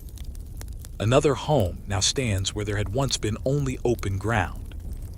Another ordinary day has quietly strengthened the bonds between neighbors. And another gentle page has been added to the long story of America. A story built not only by famous leaders and historic documents, but also by ordinary people, sharing ordinary days with extraordinary kindness. As the lanterns slowly dim and Plymouth settles into peaceful sleep, the stars continue their silent journey across the heavens, watching over a village that grows stronger. One helping hand, one shared meal, and one quiet day at a time. End of chapter 28. Chapter 29. The wisdom of the seasons. Preparing for tomorrow, one day at a time. Hello again, my friend. Welcome back. It is a pleasure to have you beside me once again as we continue this slow and peaceful walk through the early years of Plymouth. Tonight, we will not witness a great discovery or a dramatic turning point. Instead, we will simply observe something far quieter. The gentle wisdom that comes from living closely with the seasons, listening carefully to nature, and preparing thoughtfully for the future. The first light of morning arrives softly over the village. A thin veil of mist rests upon the meadows, where every blade of grass is covered with tiny drops of dew that sparkle like countless little stars. Beyond the fields, the great forests stand peacefully beneath the pale blue sky, their leaves moving only slightly whenever a cool breeze passes through the branches. The harbor is wonderfully calm. The water rises and falls with the tide so gently that the small fishing boats seem almost asleep, rocking slowly beside the wooden docks. Far above them, a pair of gulls circles lazily through the morning air before disappearing toward the open sea. Another day has begun, another ordinary day. And in Plymouth, ordinary days have become precious. Years earlier, the settlers often thought only about surviving the next week. Now, they have learned to think about the next season, and perhaps even the next generation. As families step outside their homes, the village slowly fills with quiet activity. One farmer walks carefully through his cornfield, gently brushing his hand across the tall green stalks as though greeting old friends. Nearby, another examines a small orchard where young apple trees continue growing stronger with every passing year. The trees are still young. Their branches are not yet wide. Their harvest is modest, but no one feels discouraged. The people who planted them understood from the very beginning that they were planting not only for themselves, but also for children who would one day enjoy their shade and gather their fruit. There is something deeply peaceful about planting a tree whose fullest beauty you may never personally see. It is an act of hope. It is a quiet promise made to the future. Throughout the village, similar thoughts guide many small decisions. Firewood is stacked carefully while the weather remains pleasant. Roofs are inspected before winter winds return. Barrels are cleaned so that grain can be stored safely after the harvest. Fishing nets are repaired one careful knot at a time. Nothing is left until the last possible moment. The settlers have learned that preparation is one of the greatest forms of wisdom. It is a lesson the land has taught them patiently, season after season. Nearby, several older villagers sit together beneath the shade of a large oak tree. They speak softly while watching younger men and women work across the fields. One smiles quietly before saying, "It is easier to prepare in peaceful times than to worry during difficult ones." Others nod. Few words are needed. Experience has already taught them the truth of those simple words. Children play nearby, their laughter drifting gently across the open grass. Some build tiny houses from smooth stones and fallen branches. Others pretend to sail imaginary ships across small puddles left behind by yesterday's gentle rain. Without realizing it, they are copying the world around them. Children often learn first by watching. The kindness they see becomes the kindness they offer. The patience they witness becomes the patience they carry into adulthood.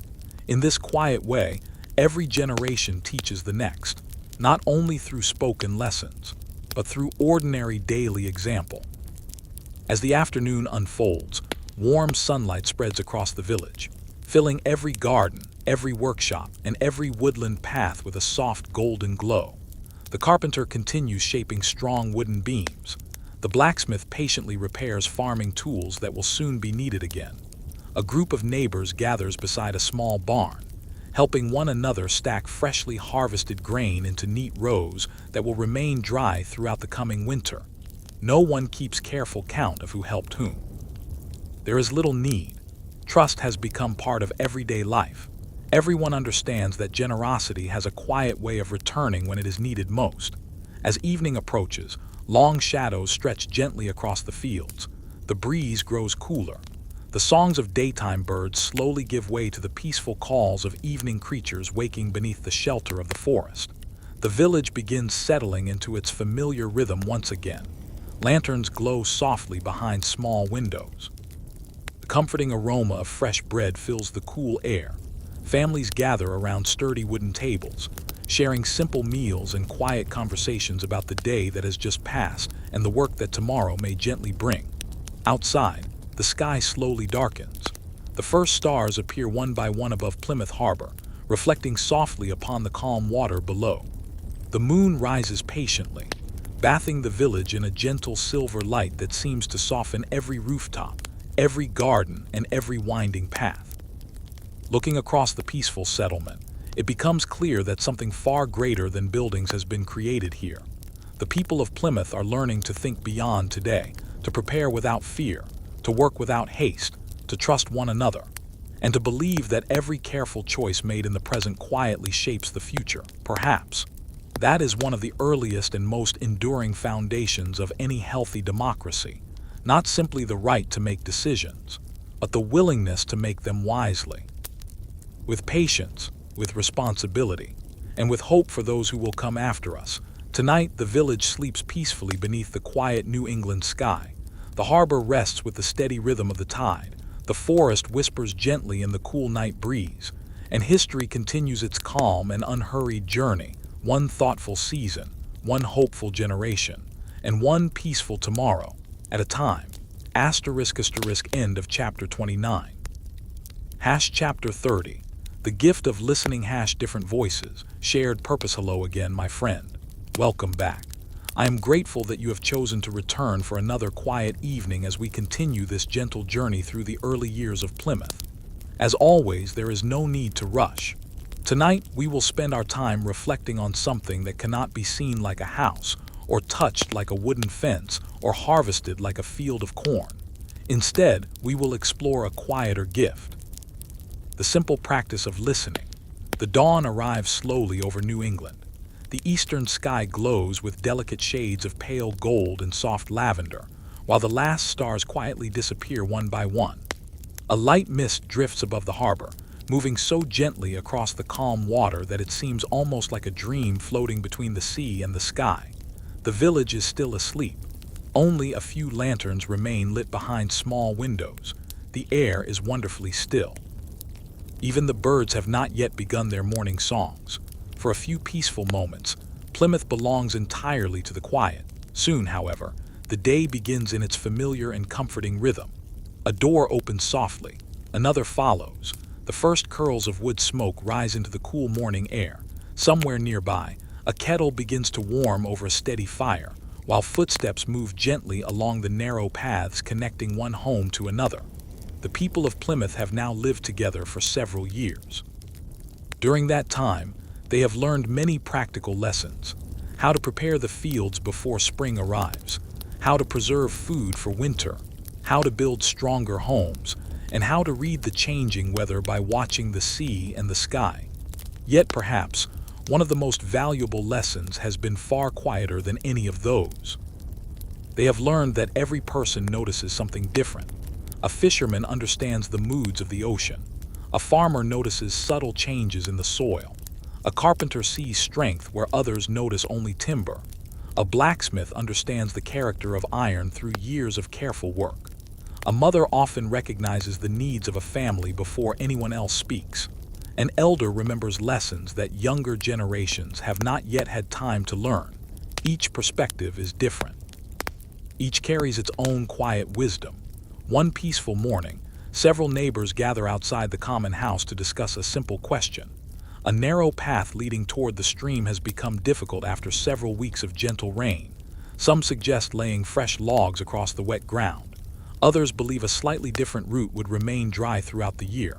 No one raises a voice.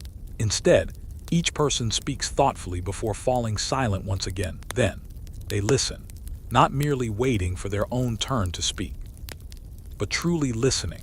The conversation moves slowly, patiently, like the nearby stream making its careful way toward the harbor. Eventually, someone proposes an idea that combines several earlier suggestions. The others smile. It is not exactly one person's plan, nor another's. It has become everyone's plan. And somehow, because each voice helped shape it, everyone feels a quiet sense of pride in the decision. This gentle habit becomes increasingly familiar within the village. People begin to understand that listening does not weaken a community, it strengthens one. Respect does not require everyone to think alike. It asks only that people recognize the value of hearing one another with patience and goodwill. These are small moments. They are easily overlooked. No famous artist paints them.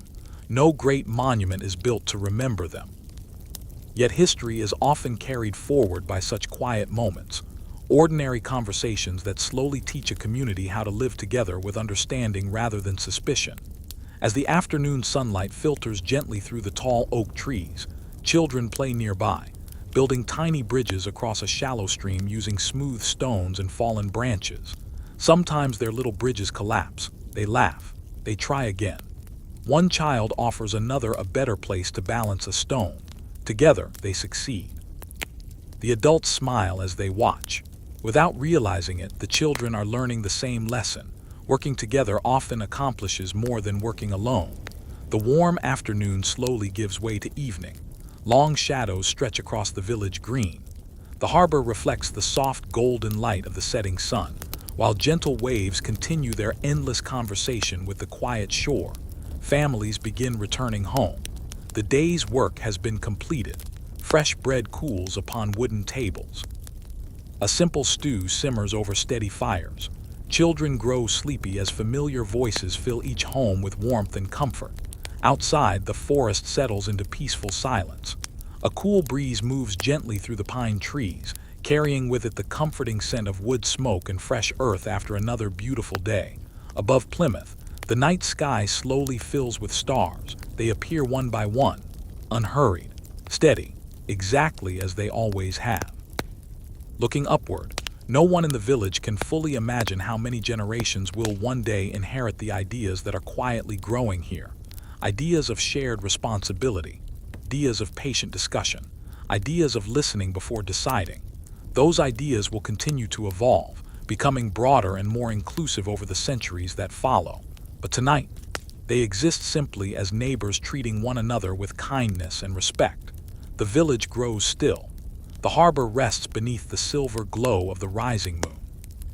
The forest whispers softly beyond the last little house, and Plymouth falls peacefully asleep, its greatest strength resting not only in its wooden homes or fertile fields, but in the quiet understanding that every lasting community begins, one conversation, one act of patience, and one willing heart at a time. **End of chapter 30.